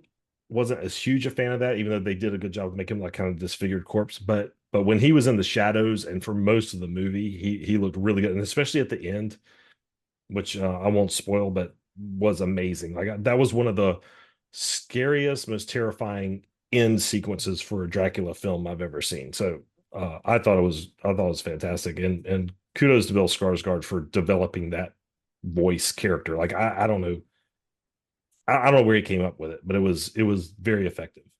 So one of the facts I saw on IMDb, it says he said Count Orlok only breathes in to speak. So and he managed, when he did that, and you hurt like it's I can't even do that. Like I'm trying to breathe in and speak, and I can't do it. So the fact that he was able to do that, I feel like I have to breathe back out again. But supposedly he breathed in and spoke at the same time. Now, granted, it could have been some clever editing, but I don't think so because I think he just did it. So I don't know. But yeah, no, overall I think he's like, yeah, granted, I think so here's the thing. I think the only reason why I even commented on the mustache is because I think part of me was expecting it to look more like the other Nosferatu, with the old like the Mech Shrek one or the Barlow, in Salem's Lot, like that kind of a thing without the mustache. Now, granted, but Tim, I do say I did warm up to it, in overall, like in hindsight, once you told me like that's more historical accurate, and I'm like, okay, historical accuracy, Eggers, yeah, there's no other way he would have gone with that. He wouldn't do it to just appease like audiences to make them feel more familiar with he did what he Well, wanted to be, and what I it should guarantee be. you, he loves the original Nosferatu more than 99.9% of Yeah. the critics that are criticizing it. So obviously, he's not going to do anything to tarnish that film. But what was interesting, I thought, was I saw some criticisms that were like, the 1922 Nosferatu is perfect. You don't need a remake. Why is he remaking it? And in the same breath, they're wanting the Nosferatu to look exactly like the 1922 version. I'm like, make up your mind. Like, you don't want it remade, but you want it exactly. If you do remake it, it has to be exactly like the other one. It just makes no sense to me. So, But here's the thing, right? You're a director, right? And you're an established director at this point, especially in the horror, the horror genre, right? You know, why I think he's done enough successful movies where he deserves, and who cares if it's remade? If he wants to remake a movie that he loves more than anything, I think he's earned that right. And it's first of all, it's like to go, granted, like not many people I'm sure have seen that movie that's still alive right now that saw the original in the theater. So to be able to see a new version in the theater that was actually like so well done for the theater with its. I mean, we'll get into more of that when we talk about the set pieces and stuff, just the aesthetics overall. I mean, I would love like it was so cool to see that in the theater the way that was, on the screen. Even though I don't know how you do if you did this, and we can get into this more a little bit, but like on mine, they did not fill the full screen, and I heard that was intentional. I guess in certain theaters they played it in certain, like if it was that whatever that AMC's special thing they knew how The the aspect laser. ratios. Yeah, they said like if you see it in laser, it's going to be crystal clear, but it's not going to fill the screen just because of the way. And I don't think I did enough research. I just assumed it was like any other movie. They're just going to put it on the biggest screen possible. But after a while, like once I got into the movie, I didn't even like remember it wasn't filling the screen, because you get so into it. So I guess that's a testament to something too. But yeah, overall, yeah, I mean, back to Skarsgård though, I don't think like I couldn't find someone like right now that hadn't played the role already to play that role better. I mean, he's just so good. What do you think, Ken? Yeah, I understand what people's beef was with the mustache, right? Because it was a little bit different. It's not something we're used to seeing from vampires. But here's what you find if you go on Wikipedia. You type in Vlad the Impaler and click on the Wikipedia article. Look at that freaking mustache.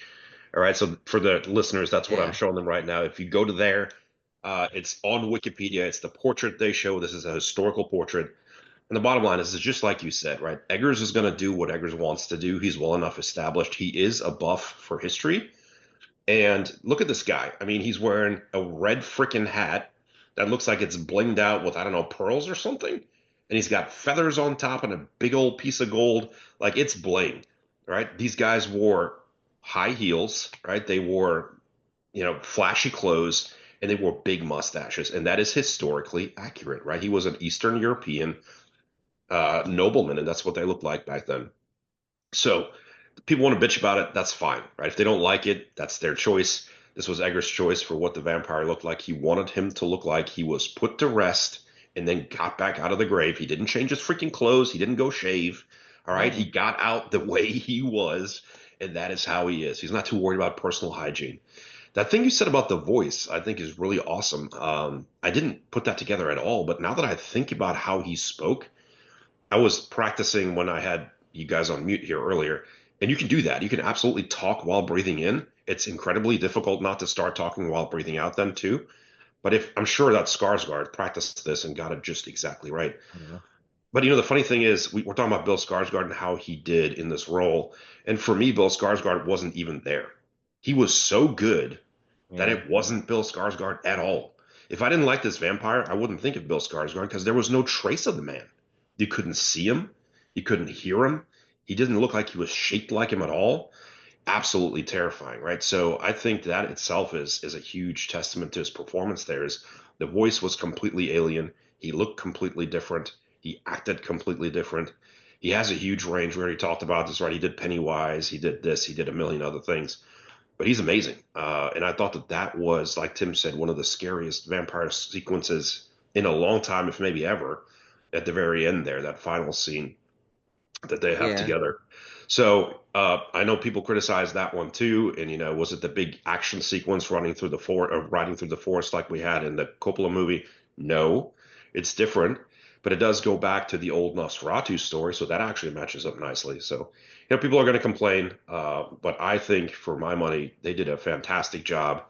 And I'm glad they changed it. I think it wouldn't have played well if it had tried to have been exactly the same because people would have said, oh, that looked just like, the guy in Salem's Lot. Okay, Yeah.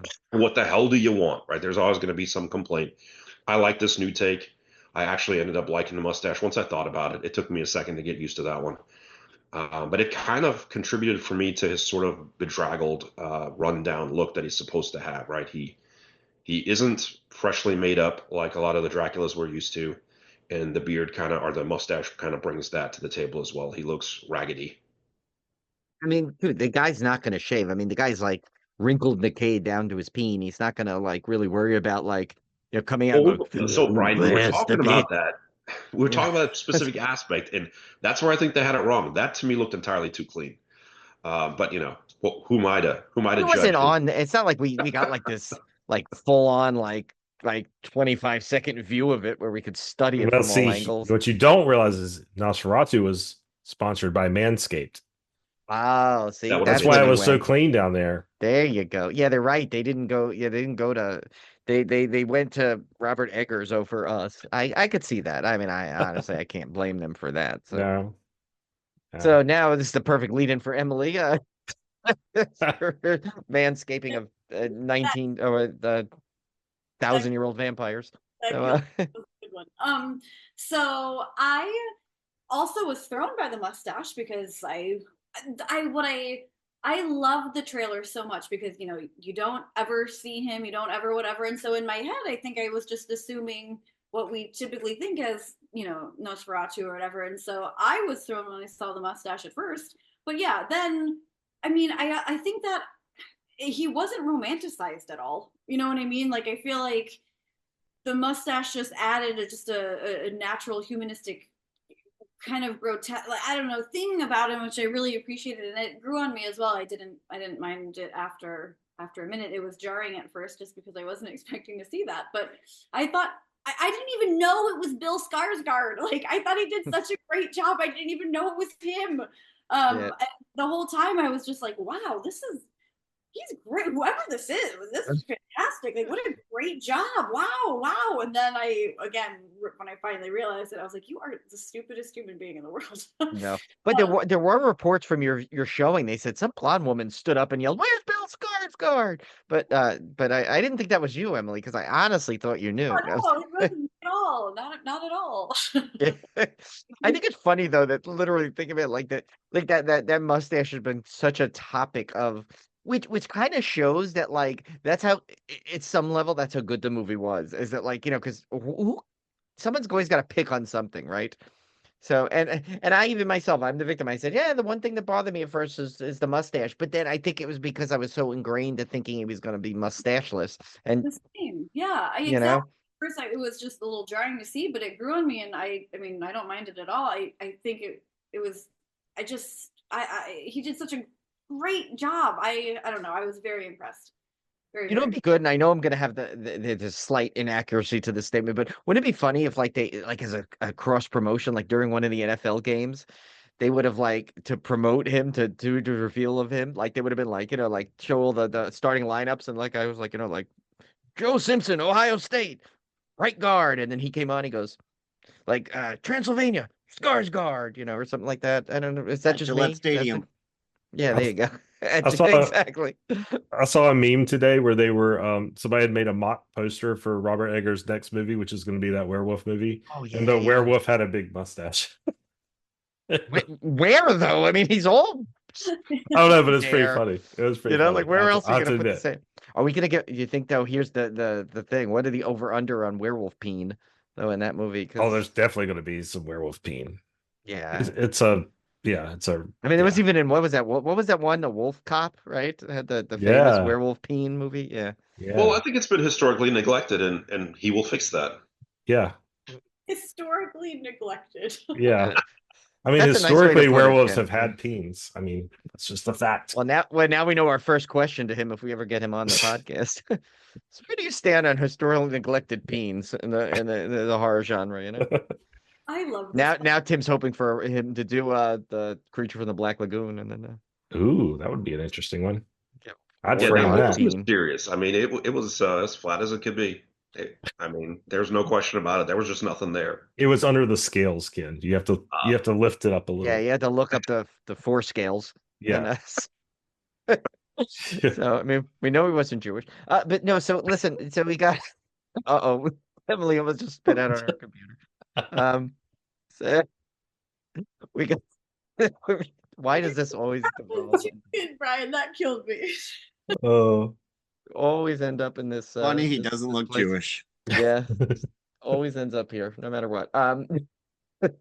But actually, we contacted Nicholas Holt and we asked him to he cut off a piece for all of us to give away as a parting gift, as a thank you Oh, gift nice. for you guys Yes. coming on the show.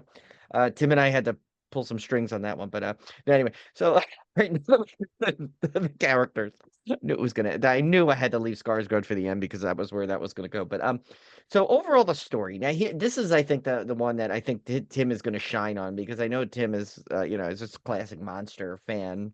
Um so what is Tim your overall interpretation, based on, on the novel and the other Dracula movies that you've seen and how it compares to the other ones? Like where does it rank on your like scale? And it's for everyone, but I just want to start with Tim because I feel like he's got a good Well, body of work here.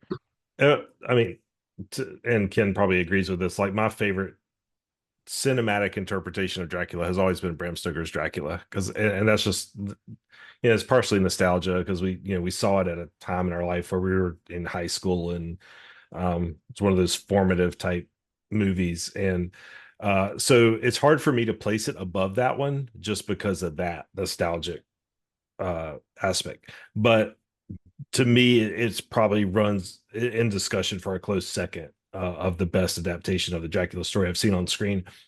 What I did like about it over Bram Stoker's Dracula is, like we said before, Bram Stoker's Dracula is a love story, and this is a monster movie. This guy is evil. He's scary. He's abusing this woman. They're not falling in love. This is a one-sided affair. She is a victim of him, and it was frightening. It was terrifying. It's the first, and I'm not a like a diehard vampire fan. I don't find vampire movies particularly scary. This is the first vampire movie I've seen where I actually felt, I kind of felt that tinge of fear when I was watching it in the theater, which I mean, that's something you got. I mean, that's hard to pull off when you've seen as many vampire movies as I have. So I just absolutely loved it. It's definitely for me a strong number two after Bram Stoker's Dracula, and in some ways it's better, admittedly. But Bram Stoker's Dracula has to take top spot just because of the nostalgia aspect of it. Yeah, I still remember too. I'm probably going to be agreeing with you right there, but also I will say Bram Stoker's Dracula had the best teaser trailer. Do you remember that teaser trailer at all? Where like it spelled Coppola in blood. I remember Yeah. seeing that in the theater, and the theater went nuts. They like cheered. Like it was back when you like cheer for trailers and stuff like Well, that. do you remember the score to that movie was so good Yeah. that for months and even years afterwards, you would see trailers for other horror movies use the Dracula score as a Yep. filler because they didn't have the score completed for the movie, and they would use that Bram's. I mean, it was in so But many it movie trailers. did they use something we were talking about a couple of years ago? They used it for something, like for a big movie, a big They're horror still movie. They using used it. it, Yeah, they're still using it. but it was It's like a that big like one. Like, and we were like, yeah. oh, is that the Bram Stoker Dracula? Yeah, it's such an It was iconic something we saw. score, which Yeah, we'll get into the score later for this movie, which is yeah. also good, but it wasn't iconic to the level that was. Yeah, like I don't remember it the way I did the Bram Stoker's one, but yeah, I'm kind of agree with you, Tim. I mean, of course, there's so many different Dracula movies, like from comedies to the silly animated ones but I think yeah, the top two for me up there, and I don't, I mean, granted, some people love that the classic Universal movie, but that's that Dracula one is it's a different type of Dracula. Like it went like really like more about I mean I don't even know what the right word is for it, but I mean you're right. This one was like true, like they wanted to make a creature monster like feel like they didn't worry about like like I feel like that like Bram Stoker Dracula, like as great as it was, it still had that like vibe of like a kind of like a big blockbuster theatrical movie, whereas this one just went like, you know what? I don't care if five people see this thing. I'm making this to be a monster movie. I want the atmosphere. I want the darkness. I want the fear. And Eggers just took it to where he wanted to go. And I mean, that's why I'm a huge fan of him, is because he hasn't, like, I haven't seen a Northman yet. But I know that's not really true horror, but the other, obviously The Witch and Lighthouse, I both like loved, and I'm a huge Robert Eggers fan. So pretty much he just can, I can't imagine not liking something that he puts out there, but yeah, no, but I feel the same way. Pone, you can probably answer this even though you haven't seen this one yet. Some of your favorite ones on there though. Well, I mean, there's vampire movies, but if you're talking Dracula depictions, then I got to go with Dracula Dead and Loving It. I mean, that was the most accurate to the Yeah. book. I knew he was good. I thought Yeah, he was going to bring sure. back Love at First Bite, but I no, he totally didn't. forgot about that one. Yeah. Yeah. That's the one I Remember, actually did do you not remember like. Once Bitten with Once Jim, Bitten. Oh, right. young That's Jim Carrey? Yeah. Yeah. yeah. I went and saw That's that in the where, theater. but that is where I got my hiss that I do to people. Remember when he was in the ice cream truck and they're like, "Hey, sir," and he went. That's where I get that from, and He's, like I still do it to this day. he That is does. an all-time classic vampire movie. I mean, it's not really Dracula, but yeah, like in terms of vampire. I mean, vampire movies are vampire movies, but like Dracula movies are Dracula movies. I've always kind of said that, but yeah. But I'm still surprised you didn't go to Love at First Bite, Cone. Which, if you guys have not seen that at all, you need to watch that. It's still fun. All right, what about you, Ken? Yeah, this is a it depends question. If you're talking about Dracula, I'm in line with Tim on this one. I think I would call this my number two after the Coppola movie. And now, when I saw the Coppola movie, I actually didn't immediately appreciate what I was seeing there. I felt like that big wig that he wears in some of those scenes would seem so ridiculous to me. I see Emily laughing over there. Yeah, the You know, first time like I when he saw it, goes I was like, like, what are we seeing here? Because until then, what I had seen was basically the universal monster type of Dracula in every movie I've ever seen. Right? Christopher Lee played one kind of Dracula all the time. Right? He certainly wasn't wearing any big white wigs. But Gary Oldman, I never thought he would become my favorite Dracula, but there it is. He was amazing. He was great. Now, I think Skarsgård was a lot scarier. It's like Tim said, right? This is the difference between a love story and a monster movie. In one, he eventually turned into the more suave vampire, but he had an ability to shift shapes to look good. This guy stayed looking like hell the entire time, right? He looked like a monster from beginning to end. He never got to look at any better. And like Tim said, it was a very dark atmosphere of abuse and danger. Whereas, although there's danger from Dracula in the Coppola movie, there's also this undertone of his kind of sadness because he's in love with her and they're separated by fate. So that one is just not quite as scary as this one is, although it definitely had its moments. However, and Brian, you're going to appreciate this. If I go to scariest vampire ever, it's definitely Kurt Barlow in the 1979 Salem's Lot movies. Scared my freaking pants off. That he was barely even in that movie. That actor, yeah, I had to look up his name. The actor's name is, oh gosh, Reggie Nalder. Everybody know who the hell that is, right? Reggie Nalder barely made any movies. He was always in side roles. He had a side role in Battlestar Galactica in the 70s. He played in the Hitchcock movie, The Man Who Knew Too Much, as a villain, but barely in that one, even as the villain. So that dude has almost no credit whatsoever, and in my mind, like the scariest effing vampire in the world ever. So pretty amazing how sometimes that happens. Bit actors just get an absolutely iconic role, and then you can never forget them, even though you don't even know their freaking names. So all respect to Reggie Nalder. May he rest in peace. And this one, however, I thought was an excellent second place for Dracula for me. thanks. What about you, Emily? I'm going to answer the question a little differently. Because it's been, oh gosh, forever since I saw the one with Gary Oldman and all of that. And so what I'm just going to say is I went over Christmas. I've been, dying to see this movie. And I went with my dad, who was like, what's Nosferatu? What's that? And I was like, Dad, wait, what? I was like, I don't know what that is. And I was like, what do you mean you don't know what that is? And he was like, what, is that like a thing that people know? And my people, my stepmom, I don't know what that is. Like, oh, okay. So my dad was like, yeah, sure, we'll just go. He was floored that there were so many people in the theater. He had no clue what it was. I kind of told him a little bit about it. He was like, there are so many people here. How am I so out of the loop? And I was like, I don't know, Dad. Like, beats me. So we're watching the movie, and at the end of the movie, we're walking to the car, and he was like, that was a tour de force. I can't believe I've never seen anything like that before. Well, apparently I'm the odd man out because apparently everyone knows about this and love it. That movie was great. What a great movie. I love the atmosphere. I love the acting. I love I love the story.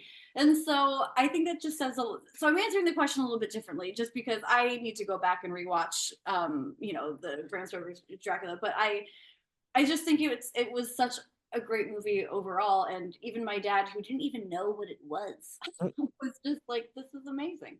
So But yeah, that shows that though. So because because like we went into it, because we love the genre, we love the story. We all know about Robert Eggers and stuff. But for him to like reach someone who's not familiar with anything at all and just still blow them away, that says something. yeah, I like that answer, Emily. That was a good one. Hey, can I go back one more time? I thought it was a fantastic answer, but I just remembered something that I think we need to tell your listeners, and that is that they absolutely need to see the old Nosferatus, both of them. I'll say the one with Kinski was extremely unique and awesome. Kinski played just a creepy ass guy.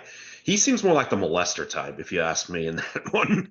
I And haven't seen that if one you've seen this forever. one, you Yeah. know what I'm talking about. I Yeah, just it's a watched really, it. Yeah. yeah, I mean, doesn't he come off as like a creepy dude, like that would be stalking you down an alley to touch you Yeah. in funny places? I mean, just not good at all. And then, of course, the original is just absolutely stunning because it's in black and white, and the practical effects of that vampire, I mean, just stunning that it can look so horrifying because it's a pretty damn scary vampire. So, I mean, that's where I think the Salem's Lot vampires look came from. It has to Oh have. yeah, Yeah. no, 100%. Yeah, they Yeah. said that. Yeah. And actually, the good thing that you said that, Ken, to get everyone to watch it, because it actually, so the original from 1922 is on Fawsome, which is that new like free service, Freevee, which was the Amazon one, which I don't even think is that still there, Freevee? I don't know. It's on Plex, Pluto TV, Prime Video, Screenbox, the Roku channel, Tubi, and I want to say it's on Shutter. It might be on Shutter, or it was for a little bit. Now, the Klaus Kinski one, Tim, you saw it, so I know it's on one of the streaming services, right? Yeah. I can't remember which one. It's on one of Oh, them. We can look it so up. it's on Freevee, Peacock. It's on the cock. It's on the cock. Freevee, That's right. Fandor, Plex, and Prime Video, and And, Roku channel. Oh, and and another Tubi. It's on everywhere also. another reason to watch those for those that are watching the new Nosferatu is there are scenes pulled out of both of those movies that are put into this movie, like actual set pieces and scenes that come directly from one of those two versions. And it's interesting to me that Eggers went back and he pulled the best pieces out of both versions to craft this version, even though he put his own spin on it. There are elements of each one in this movie. So if you're familiar with those two versions, you're going to get more out of watching this one when you go back and watch it. So yeah, pretty cool. Oh, I also want to give honorable mention to like best vampire or Dracula depictions. I have to mention William Marshall in Blackula. He's literally, if Oh, you've never yeah, seen yeah. Blackula, I know it sounds ridiculous and it sounds like campy and corny and blaxploitation, all that. He truly is one of the best Count Draculas ever on screen. His performance is incredible. Like when I watched those two movies, like Scream, Blackula, Scream, and Blackula, like just not too long ago, like in the past few years for one of the horror challenges, and they were amazing. So go check those out if you haven't. That's a great. Yeah, that's another one that I need to watch again. I was trying to look it up for everybody, but thank you, IMDb. I put Blackula in there and it brought up Scott Bakula. Who's not of Dracula, by the No, way. he is Although not. imagine that, like it'd be like Bakula dead and loving it, or something. Yes. But yeah, no, that's another one I need to rewatch is the Blackulas. I haven't seen those a while ago. They're really great. Yeah. Yeah, I think they're on streaming somewhere. I feel like They I are. Yeah. came past it. Well, now, like anything, like when that comes out, like I tell you, streaming services are on point. Like as soon as David Lynch died, I felt like every streaming service had a section for him, like instantly. Yeah. Like they were like on Yeah. point with that. It's on Um, Roku, there Tubi, you go. Canopy, which is the library app, and Pluto TV. Nice. Did I told you guys about that other new streaming service? It was another free one, and I can't what was it? I just got it the other day. It was I mean it's kind of like the similar one, like similar like to 2B and Plex a little bit, but what it was called Momentu. Have you seen that? Mometu, and it's got it's like free movies and TV, and they have some, and I think it's got like a live streaming thing too, where it's like always playing a movie, kind of like Shutter does. But it's free, and they have like some decent stuff on there. There's a couple of cool horror movies that the kind of like that Tubi might have given up and brought it over there. But yeah, it's another. Yeah, honestly, more free streaming services we get like that are pretty good. I still trying to work through Night Flight, see if I can find some other good like stuff on there. But so I guess one of the last we have two more topics we'll go through. One is the visuals and the sets and the music, which we kind of touched on honestly throughout the other things. So we don't have to spend too much time on it because I think we've kind of already said it. But back to what I wanted to say about that scene, something about when he enters the castle there. You're right. It really does. Like every sequence in there in that castle in the beginning just gives us like this kind of foreboding and like frightening thing to it. And it just looks, I don't know if does the lighting was kind of like perfect because it was dark and you saw what you wanted. And it seemed like there was no way out of that castle. Like remember when he's running through in that sequence and and trying to get out and he's got, and then it just, I feel like you almost feel like, oh my God, how's he like, how would you get out of this thing? This castle is like tremendous, and like the set pieces on it. And I just and like others just other sequences like where they had all the, when the plague entered the town and all the rats are running around. It just they did such a good job, I feel like, of capturing the right feel that you needed for every scene. And that's obviously Robert Eggers has just got a talent of that. But what does everyone think of that? I guess I'll start with you, Emily, this time. We'll go around this way. Yeah, I mean, that's what got me. I mean, I was very excited just because it was Nosferatu, so I was excited just to see a movie like that. But again, that trailer is one of my favorite trailers I might have ever seen. It was just stunning. Every detail, I just, those are people's jobs. I'm coming from it from like an actor's standpoint. Like that's someone's job to research all of that and to make it so perfect and to make it so beautiful and to make it so seamless and to make it just never take you out of the moment and just everything about that. And probably my favorite part of the movie was just every scene, every shot. I feel like you could take a still of it and frame it in your home. Like it was just beautiful, and I just appreciate the eeriness, the dread, it felt like it was a character in its own. It just like the whole scenery, the set pieces, everything, it was just like a character in the movie. And I that was probably my favorite part. I just look forward to what are my eyes going to feast on in this next scene. And I feel like you could watch that movie a second time and not even pay attention to the characters and just like look at the little tiny details, the pots, the glasses, the pillow shams or whatever. It was just all so beautiful and was probably my favorite part of the movie, to be honest. It was just stunning.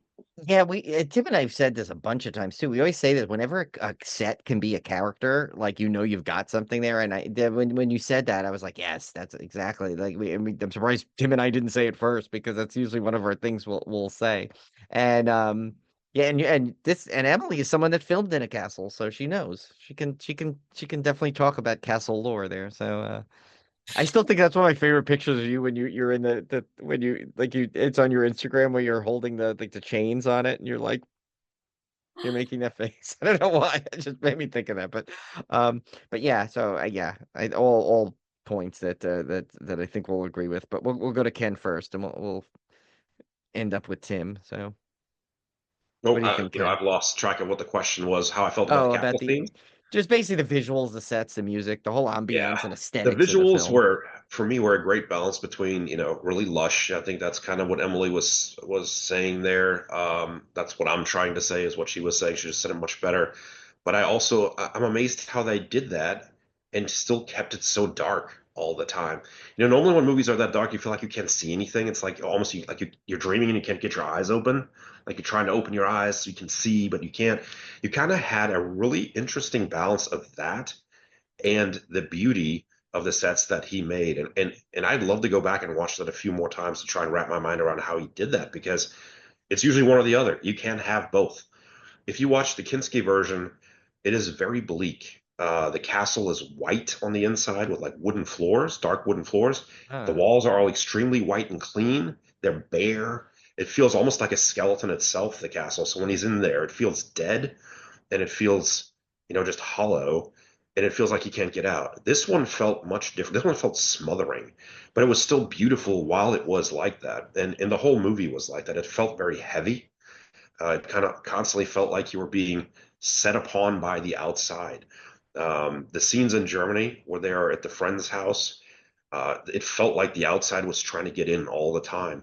The only time it felt a little bit more lofty or airy was when they were out on the beach. There's a scene where they're out on the beach, and it feels like you can get some air finally, and then some bad stuff happens there. But at the end of the day, most of that movie it's gorgeous and at the same time really dark and sort of smothering. And I just don't know how he did that. I think it was really amazing. I really enjoyed it. Ken, I'm gonna just interject here. Even though that beach scene, even though there's no way of knowing this, I felt like it smelled like dead fish. Like I felt like the beach scene were still just like ominous, even though it was lighter and more airy, like you said. Even though I have no clue what it smelled like, I just felt like there was still this oppressive some like scent or stench or something lingering in the air, the sickness of disease or whatever. So to me, even the beach scenes felt not clean. I don't know. No, I love it. I think you nailed it. I think you nailed it, right? Yeah. You smell the dead fish and seaweed. You could just picture it. He didn't show it, but that's exactly how that would have smelled. Yeah, it was still nasty. There was still death in the air. And they do like a haunt, like one of the theme parks with that, and then they can get that like smell pumped in there. And actually, that's what a Blu-ray I'm looking forward to. I mean, I know you can get it digitally now already, and the version you get at home is an extended version, so I'm interested to see what they've added to it. I don't know how much longer it just says the extended version you haven't seen in theaters, but that's a Girth, width, length. yeah. I'm Cone's And there going we go back. again. I Right knew back he'd to bring where it we back. started. But yeah, no, I'm interested to see that, like that, especially if there's a director's commentary on that. That's one of the things I'm going to make sure I watch because I want to hear. That'd be a really good commentary. I think Robert Eggers, like as you watch along. So, Code, do you have anything to add other than that before we get to Tim? I look forward to seeing the movie. Ken's gonna. I mean, Cone's gonna go in with like a nose plug just in case. He'll be like, just Yes, in yeah. case they're right. You know. No, obviously I agree with everything everybody said. Even the outdoor scenes were claustrophobic, which I thought was fascinating. But uh, I was immediately struck by how he made the nighttime scenes look almost black and white. And it was kind of interesting because this is a movie he probably could have got away with filming in black and white, just like he did The Lighthouse, because he's already done a black and white film. He did The Lighthouse, was completely black and white. Why would you not do a Nosferatu remake in black and white? But instead, he again where he combined the 22 version and the 1979 version, he's got color from 1979, but he's got black and white, quote unquote, for the nighttime scenes because he washes everything out so much that it almost appears black and white. It was incredible to watch. I loved it. Like every time it switched to a night scene and it turned almost black and white, I was just amazed. So I thought that was just super, super cool. But he's got such an eye for, I mean, he's such a brilliant director. He's got such an eye for that. I did want to mention the music. The score was done by Robin Carolyn. And I think the reason why, we said we didn't feel it was as memorable as like Bram Stoker's Dracula. And I think one of the reasons around that is if you look at the track list of the soundtrack, it's very short. Most of these snippets are under 2 minutes of score.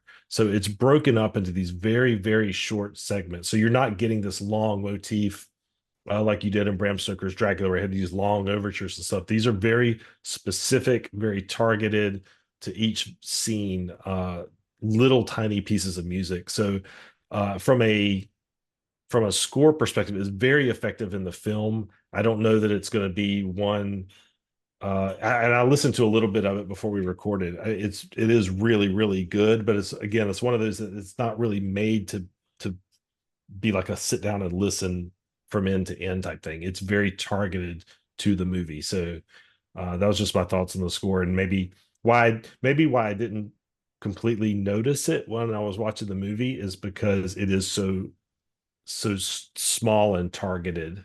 So I don't know, just something food for thought. But if the soundtrack's on Spotify, if you guys want to check it out, it's actually really good.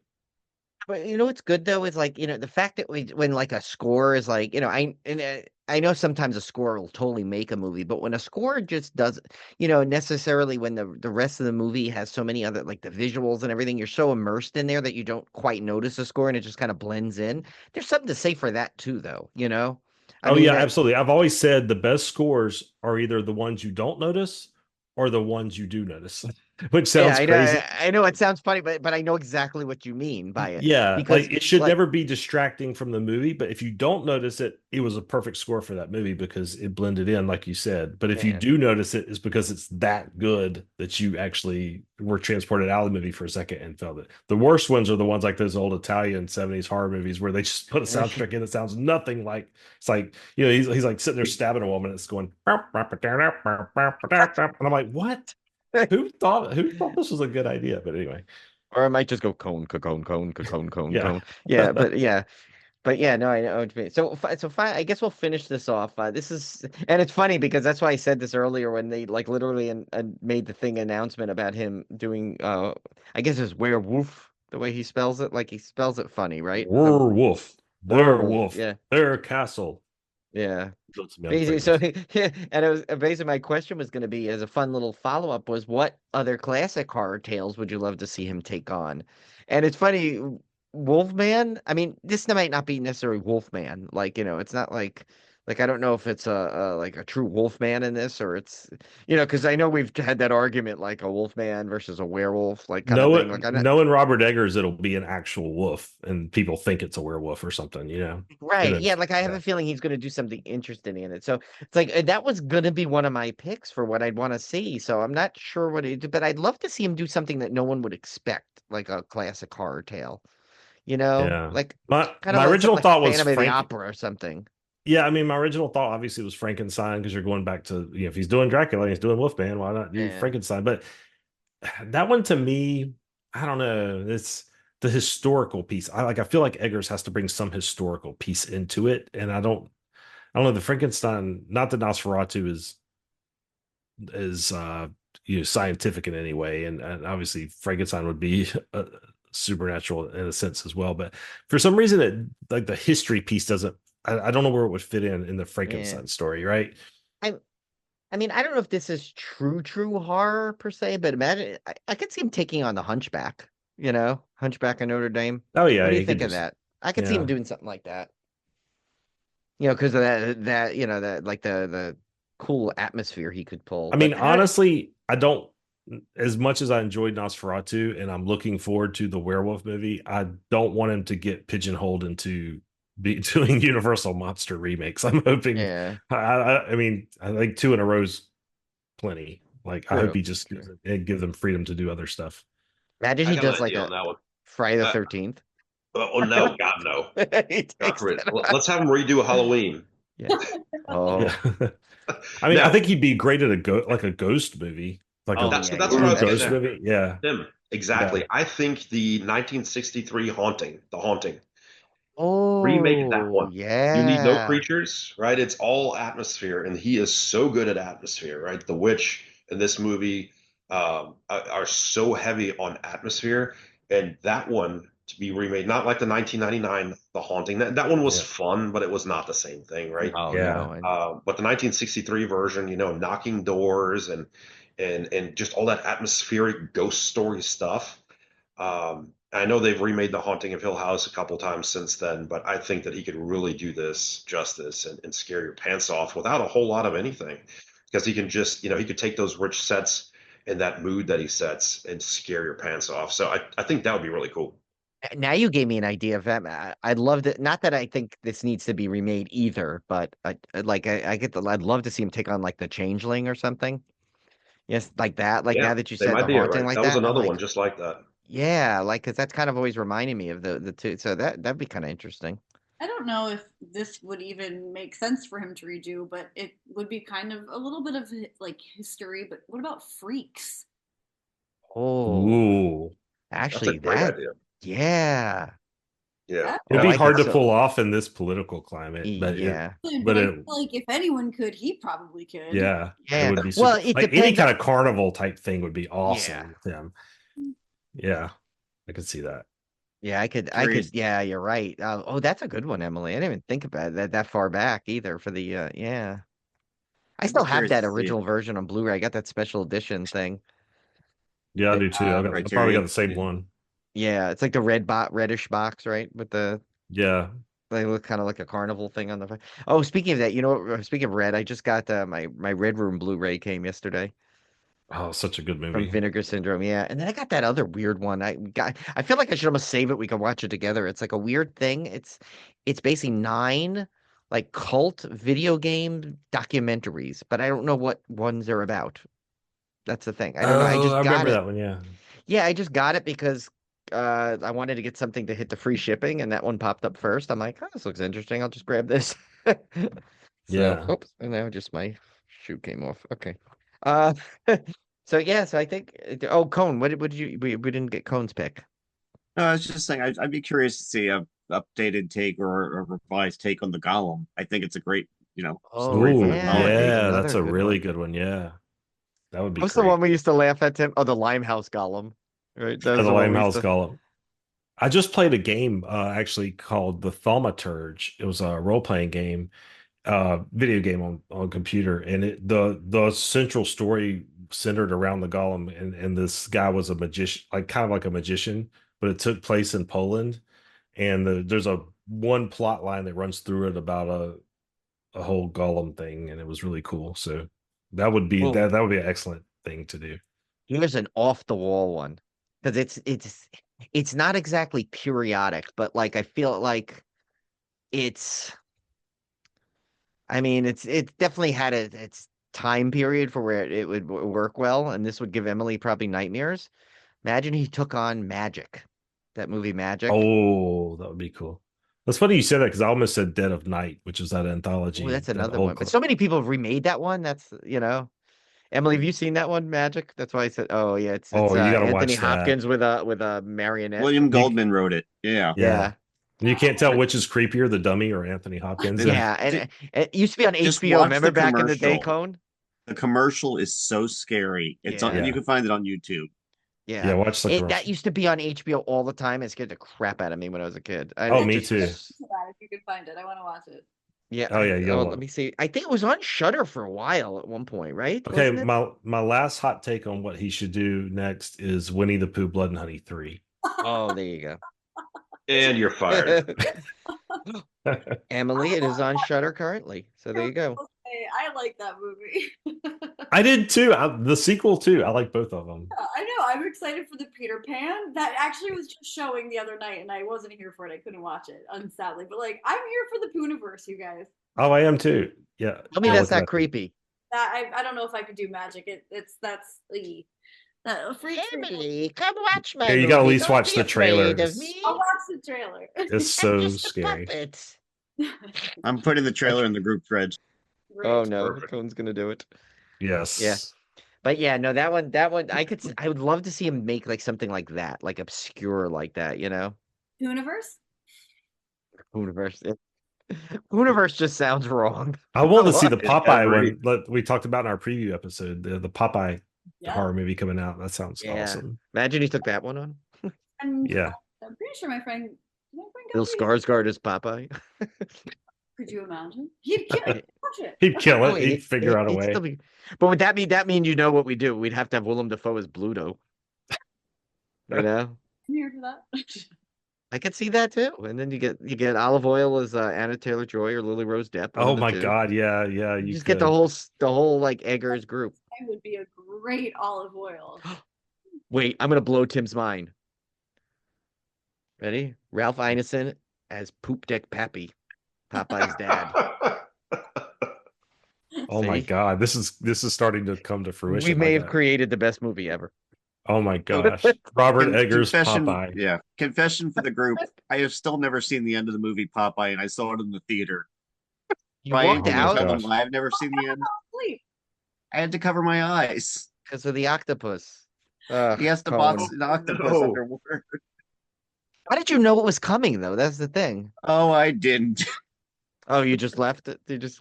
Oh no, I was just. Oh, you covered it. You never. Okay, gotcha.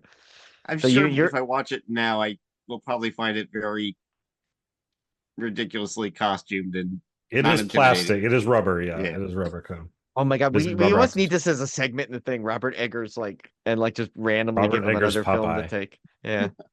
Robert Eggers, The Goonies. Ralph Ineson is Mama Fratelli. Oh, good God. This is devolving quickly. Sloth, come here, sloth. We have band names we need to do now. Robert Eggers movies. Yeah, Oh my Skarsgård is God. One-Eyed Willie. yeah. Willem Dafoe would have to be Sloth. We'd have to figure Oh my that out. God. Yes. Yeah. Yes. Oh my yes. Yes. gosh. The lawsuit's coming, guys. You guys are in trouble. All right, we're giving him ideas. We're giving him things to do. We could keep him busy the rest of his life. They've been waiting for a sequel for years. It's right. Yeah. Actually, did you see everyone saying Goonies and Gremlins now are officially in pre-production? I'll believe it when I see it though, because No, I feel like Gremlins, I believe. the Gremlins. Gremlins I I'll don't believe believe over, Goonies. yeah. But Goonies, I feel like that's been back. Remember when the video game came out years ago, Goonies 2? Everyone was convinced that it was like going to be based off the new movie that never came out. So we'll quickly do the beer pairing here, and I found one. It's from Great Lakes Brewing in Cleveland, Ohio, and it's called NOSFERATU Double Red IPA. So that was a perfect one for that. It says sink your teeth into a rich, roasty red double IPA with a frightfully delectable hop bite. So that's a good one Nice. for red, to the red Tim in your family. Mm. So here's my fan topic foo, and then we'll say goodbye for tonight. It says, so here's the thing. This is a question for everyone. It says, viewer, place yourself in the tale of Nosferatu or any other classic Dracula film. Basically, you can blend into that. Which character do you think you would be? Obviously, Emily, it kind of narrows it down for you a little bit, but we're not caring. You can any gender, any role. What? I'm such a pushover. I'd be Renfield. I'd be like, yes, master. What do you need, sir? Whatever you want or need. I'm such a pushover. That'd be me. I'd be Renfield. I could see you being a funny Renfield, but I wouldn't say you're a pushover, Emily. You're tough. But that would be a kind of cool thing. What about you, Tim? Well, thanks. I would like to think I would be the Van Helsing character because that's what I'd want to be, but I feel like I would be the Jonathan Harker character. I think that would fit me more. I would be the scared dude in the going to meet Dracula in the castle. Yeah, I didn't definitely. think you were scared. I could just see you in that role. I don't know why. Just like I know. I want to be Van Helsing, but I don't like if I was literally cast. I think it would have to be Jonathan Harker, right? That's the only one I can. yeah, it kind of fits you. I don't Because know I'm why. not going to do the fake crazy guy. With Yeah. who? I can't do Renfield. I can't act. I can't act crazy. What about you, Like Cone? nobody can act crazy. I know what Cone would be. Who's the French But Tim, nudist maybe, person? Wait, come Wait, back to Emily. Emily, then you give. No, Yeah, it's fine. Emily. I was just gonna say, Tim, maybe you'd be the perfect because you. Because I know, yes, because I know not to act Right, the so way maybe crazy people you would act. be the perfect one to do it. Yes. Oh, there we go. Maybe. What would Cone be? See, you'd have to be the one that's the most French and the most nude. So which one would you be, Steve? Was anybody French in the movie? Was anybody nude in the Well, Lily was, right? Well, and and Count And Orlok at Dracula. some point. Yeah, Or and Orlok. Orlok. Yeah. Count Orcock. Yeah, he's a. So who would you be, I'll Steve? take that role in. Be Cone Ferratu? Okay, I could see it. He's going to be Cone Ferratu. Yeah. Yeah, he would be. I'll work on breathing in while I talk. Just get yourself through a sinus season, and then you'll. Nah, I don't know what I would be. Who's the klutziest person in there? Is that Ren too? I don't know. I guess he would be the one who kind of falls and trips a lot, right? Because he's running around like all haphazardly. You could be the stagecoach driver. That way you don't have to get up and Want me possibly to trip on drive? something. No, okay, maybe not. Hey, in this one, You want there me was to no you want me to driver. lead horses that like have to go by There my was no command? driver in this one. In this one, the stagecoach was unmanned. It was That's true. completely That's true. supernatural. That is true. Or What it's about like you, those new Ken? robot cars. Oh, don't give me. I see those actually. They're scary. What about you, Ken? Well, I'd like to think of myself as the American in Coppola's movie, right? He was one of the friends of Jonathan Harker's. He was a total badass. He was very American. He died, but he died a heroic death. However, I'd probably end up instead being the stupid sea captain that was driving that boat on which everybody died, and then ran aground ultimately and brought the plague to Germany. So that's probably where I'd end up. I'm guessing. Just I, based on I my, definitely get professional where you're expertise. going. Yes, you should be aquatic in some way because of your background. Yes, to be there. Or But you could change the role and make him heroic. you know who the actual perfect fit is for me is the friend who takes them in, right? In the latest Nosferatu movie, because he wants to be a good friend and he thinks he's a good guy and he's going to help, and in the end he gets super fucking annoyed and wants to kick him out. That would totally be me. That would totally be So, Ken. Yes, yeah, yes, See, I Tim agree. knows. Tim knows. Yes. That's probably the best fit. I'm like, yeah, I'm a good guy. I'm going to help, and then after I'm like, fuck this, you're out. He would drink all his whiskey, take all his cherries. That's right. Exactly. It's like enough freaking out in my house. You're out of here. So now we know. So however many days Ken invites you over to stay, cut that by one at least. Yeah, Get out of there before you leave early. Get out of town early. because he's giving you his You all are threshold the there exception, with the I'm sure. extension, but then you need to like cut it one short. Yeah, I get it. So that was good. That was fun.